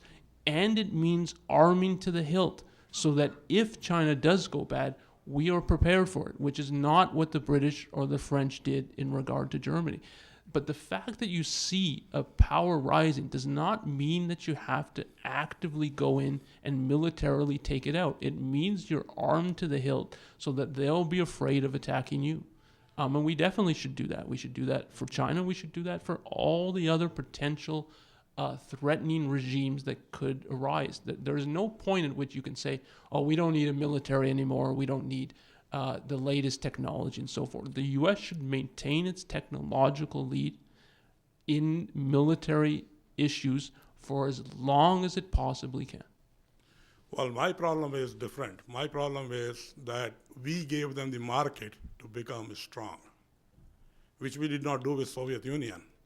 And this is what I'm asking for, a moral answer for this, because yeah, well, that's what we did. The reason China became strong because we gave them market. We have $150 billion trade deficit with this country, which has not changed any of its policies as for the governance. Yeah, we're not defending the history of U.S. foreign policy toward China. And this is what is it? No, I'm just looking for. I'm looking for what you said, justifying that China is okay. I'm looking for a moral justification for that. That's where my confusion is. I'm not trying to defend the foreign policy of the United States. What I'm asking is that But is the it good position is dictatorship not ethics? that it's okay. The position is that it's better than it was. And our foreign policy should take account of that. Okay, well, I think we can talk later on probably. Sure. You said that people who want protection should pay voluntarily, but those who don't pay, should they be protected also from the army and the police force? Well, I mean, in terms of the police upholding the rights of the citizens, yes, that is in terms of the criminals acting. Should the police go after them? Yes, regardless of who's paid and so forth. The same with the military. The military is to protect the nation. It's not an issue. You can't discriminate between, they've attacked here now. Who's paid taxes or who's paid to the government and so forth? It is by its very nature, it is to protect the sovereignty of the country. It is another question one of Ayn Rand's proposals for financing a government is that you will register your contracts with the government such that now you can go and say, look, this person's reneged on his contract. I need some kind of restitution here, and use the court system and so forth. If you've registered your contract, and registering it might carry a fee, and if you haven't registered it, then it's not really a contract, that it's not an enforceable contract. So there's a possibility of that kind of thing, but that is in a different category than the police or the military. What if, like, say, roads? Who gets to go on roads that the rich people build?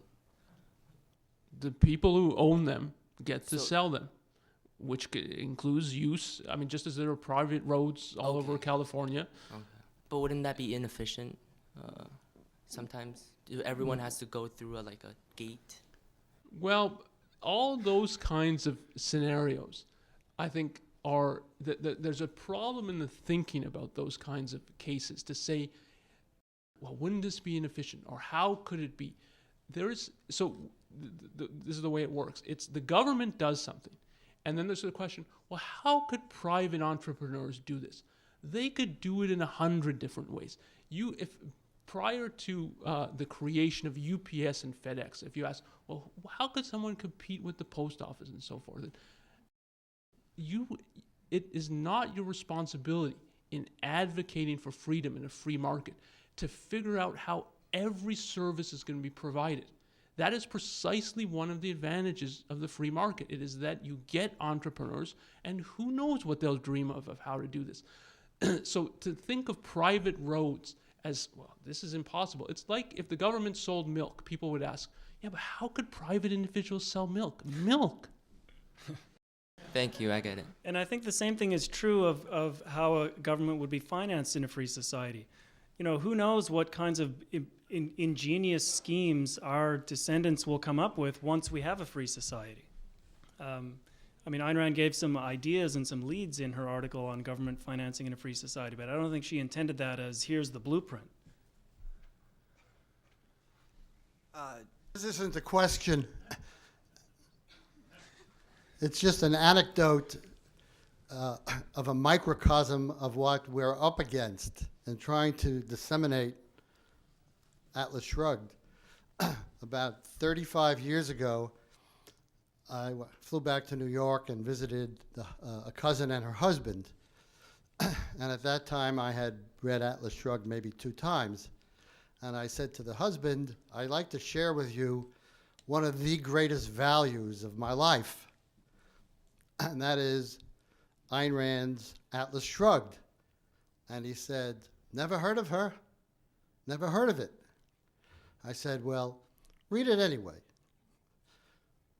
About 10 years later, I was back in New York, and I visited them, and I said to him, hey, have you ever read Atlas Shrugged? Now, bear in mind, he had never heard of it at the time I suggested it. And he said, Ayn Rand, I would never read anything by her. Okay. I mean, that was... Well, it was just amazing. It is the easiest thing in the world to be pessimistic. Because then you don't have to try. It can't work, so why bother trying? I mean, imagine if the founding fathers were pessimistic. How many people do you think were telling them, are you crazy trying to take on the British and create a new nation? It is the easiest thing in the world to say, that's impossible. Part of the greatness of America is the founding fathers didn't have that attitude, and the people who came here didn't have that attitude. It's the easiest thing to tell all these immigrants, you're coming on $35. How are you going to ever succeed? It is to do in the name of what is possible and what might succeed. And I don't think there's any reason now to think that there's no argument you could give that makes the conclusion it's impossible. It is impossible to succeed. And when they're absent that, one struggles and one fights and one works. And that, yeah, there are people who will never hear the message of Atlas Shrugged. But in the end, they don't count. And it's the people who can see and who can see the value there and are ready to work for it. Those are the people who count. Those are the people we're trying to reach. And this is a view that Ayn Rand had held, and I definitely agree with it. History is made by minorities. It is made by the intellectually active minority. You don't need 95% of the people. And the founding fathers didn't have 95% of people supporting them. You need a small but significant minority. See, I'm so optimistic that I had interpreted the question the opposite way, which was, see how much more widespread knowledge of Ayn Rand is in the culture now, that this guy's now heard of her and doesn't want to read her. I have a question on sovereignty. It's a term used a lot nowadays. Does the government, or anybody else for that matter, have the right to stop me from hiring people to work on my property or even to live on my property? No. Okay, I just wanted to clear that up. I mean, what would give them that right? Well, I don't know. I think somebody was inferring earlier. They had a question that was directed on that, towards that subject, I think. I mean, the government has, again, the view in America and of the founding fathers is that the government is the servant. It gets the powers we delegate to it. There's not a question of what does the government have the right. The question is, why would the government have the power to regulate who you hire, who you bring onto your property? What gives them that power? They don't need it to defend and protect an individual's right to life, to liberty, and to happiness. And so they don't have the power. What if a group of my neighbors didn't like all these people, foreigners coming on living on my land, and they didn't like these people speaking this foreign language? What happens if your neighbor doesn't like you? Yeah.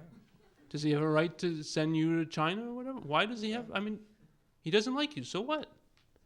He doesn't get some kind of rights because he doesn't like you. And it is not, you can deal with non-citizens. It is not, as a citizen, he doesn't get a right to decide for everybody who gets to come into the country and who doesn't.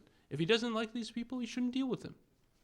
But he has no right to tell me that that you can't deal with them. What if he thinks I have too many people living there, and now... What happens if he thinks you have too big a family? I mean, there's no essential about it being a non-citizen or a non-English speaking person or a non-white. Those are all complete non-essentials. So if he doesn't have to tell you how big a family you can have, why does he have a right to tell you that you can have 5 servants on your, or whatever the case may be? Okay. Thank you. Hi. Hi. Thank you for coming here tonight and allowing us to listen to you. This country has a large population of Christians. And Ayn Rand was not a Christian. And if I were a Christian, I would find Atlas Shrugged very threatening to me. And that comment to you is that we have such a large population of Christians in this country.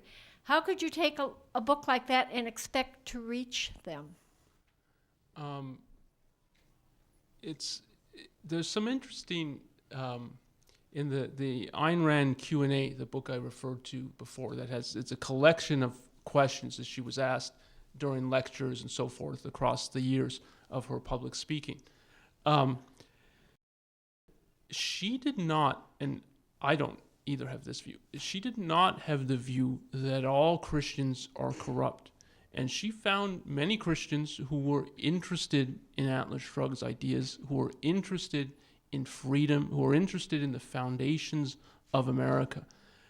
So the fact that you're Christian does not make you antithetical to Atlas Shrugged. Though if you think through its principles down to their core, the end result will be that you abandon Christianity. But you need not do that to understand much of the value that is in Atlas Shrugged, up to a certain point. And she had supporters, and she was happy to have supporters among the Christians.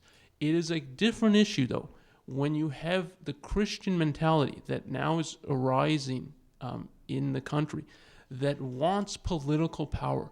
They want their religion, that is their mystical beliefs, their faith, to be enforced at the point of a gun. Now, that is in a completely different category. And she hated the conservatives. She hated the party that said we need to bring religion into politics. And she did everything she could to prevent them from gaining power. What she thought of Buckley and so forth is, you can imagine. But those are different categories. So you can't lump everyone who's a Christian into the same category. That the way they hold their religion and what they take from their religion is important. And she even thought faith in a certain way for some people is a kind of inspiration. Now, it is not the proper kind. It is not a rational kind. But it's better than the people who don't give a damn about inspiration, which is many on the left. So you can't, the fact that you're dealing with Christians, you can't make some kind of blanket judgment. And so I don't think it's true that the fact that many Americans identify with Christianity is an obstacle to Atlas Shrugged gaining penetration. And indeed, Dr. Brooke travels a lot through the kind of middle of the country, which is Christian, and he gets a good response. But it's the evangelical, it's the movement that wants political power. They're the dangerous ones, and they're not open to Atlas Shrugged, certainly.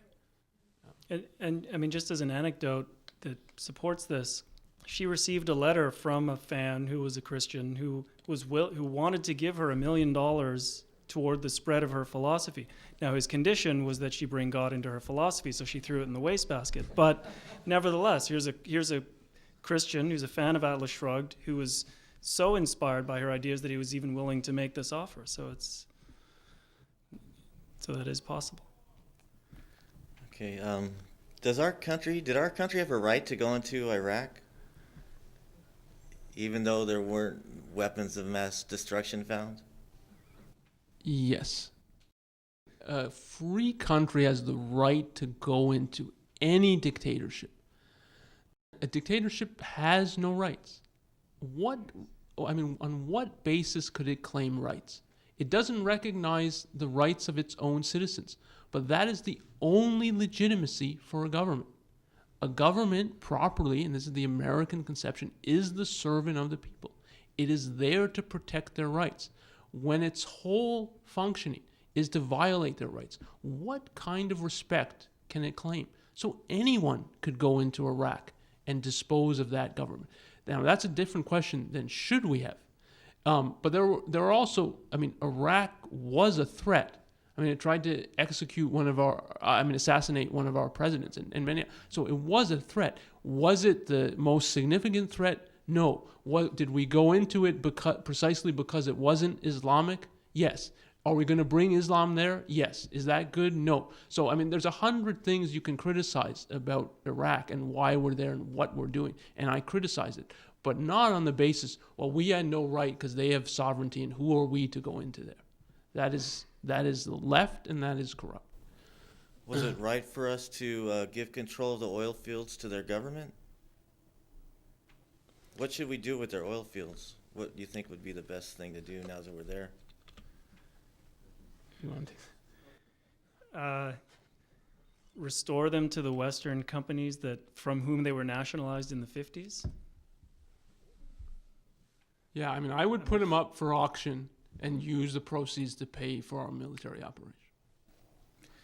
So, do you think Iraq is still a bad idea, even if it was part of a larger strategic plan, maybe as a stepping stone, possibly going from there into Iran and possibly Syria?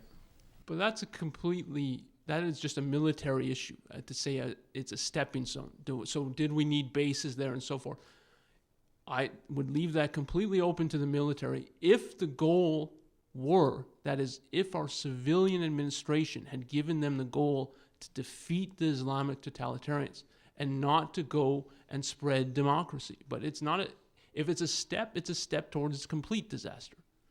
Because the whole goal is not American self-defense. It is to bring those people that which they don't deserve, which is what I indicated in the talk. It is based on the Sermon on the Mount. It is based on love our enemies. And so a step in that direction is just a step towards disaster. Thank you.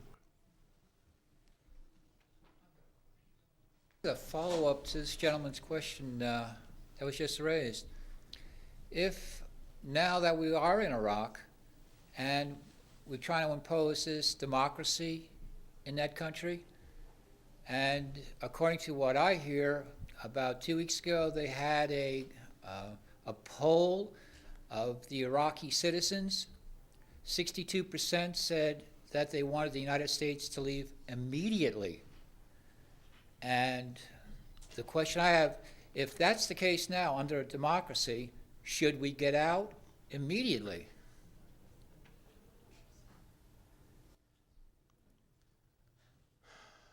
I think what to do in Iraq now is a difficult question. So retreat will be seen as a further sign of weakness. Staying there and being in effect a Peace Corps is a sign of weakness. Everything we do is a sign of weakness. What should we do? We should say, to hell with the Iraqis. That is, to hell with these people who want to kill themselves and are interested in factional wars, who are interested in bringing Islam to the country.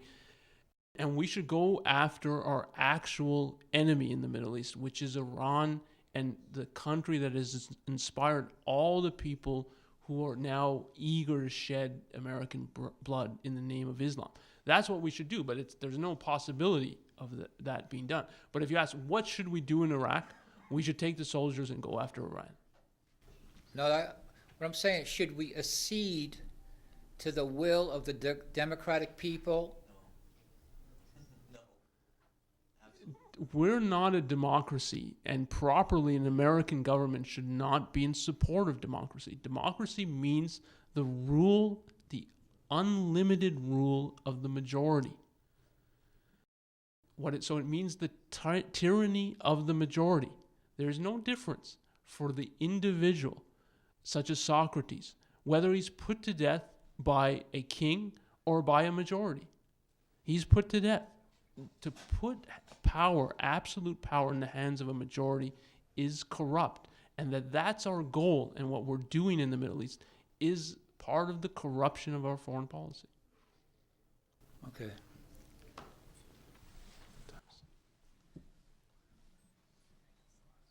Yeah, let's make this the last question. Thank you very much for your inspiring talk.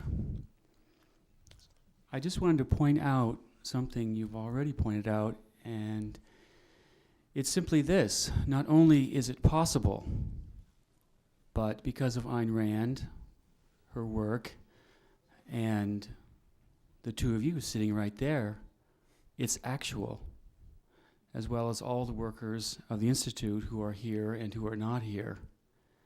You have made it actual. It isn't just possible. And I also want to share something that perhaps most people here know, and that is that not only is this the 50th anniversary of the publication of Atlas Shrugged, but it is also the 400th anniversary of those brave souls who stepped off their boats onto the shores of Jamestown, which was settled in 1607. So from there to here and into the future, it isn't possible. It's actually real. And thank you for working to make it real. Okay, thank you.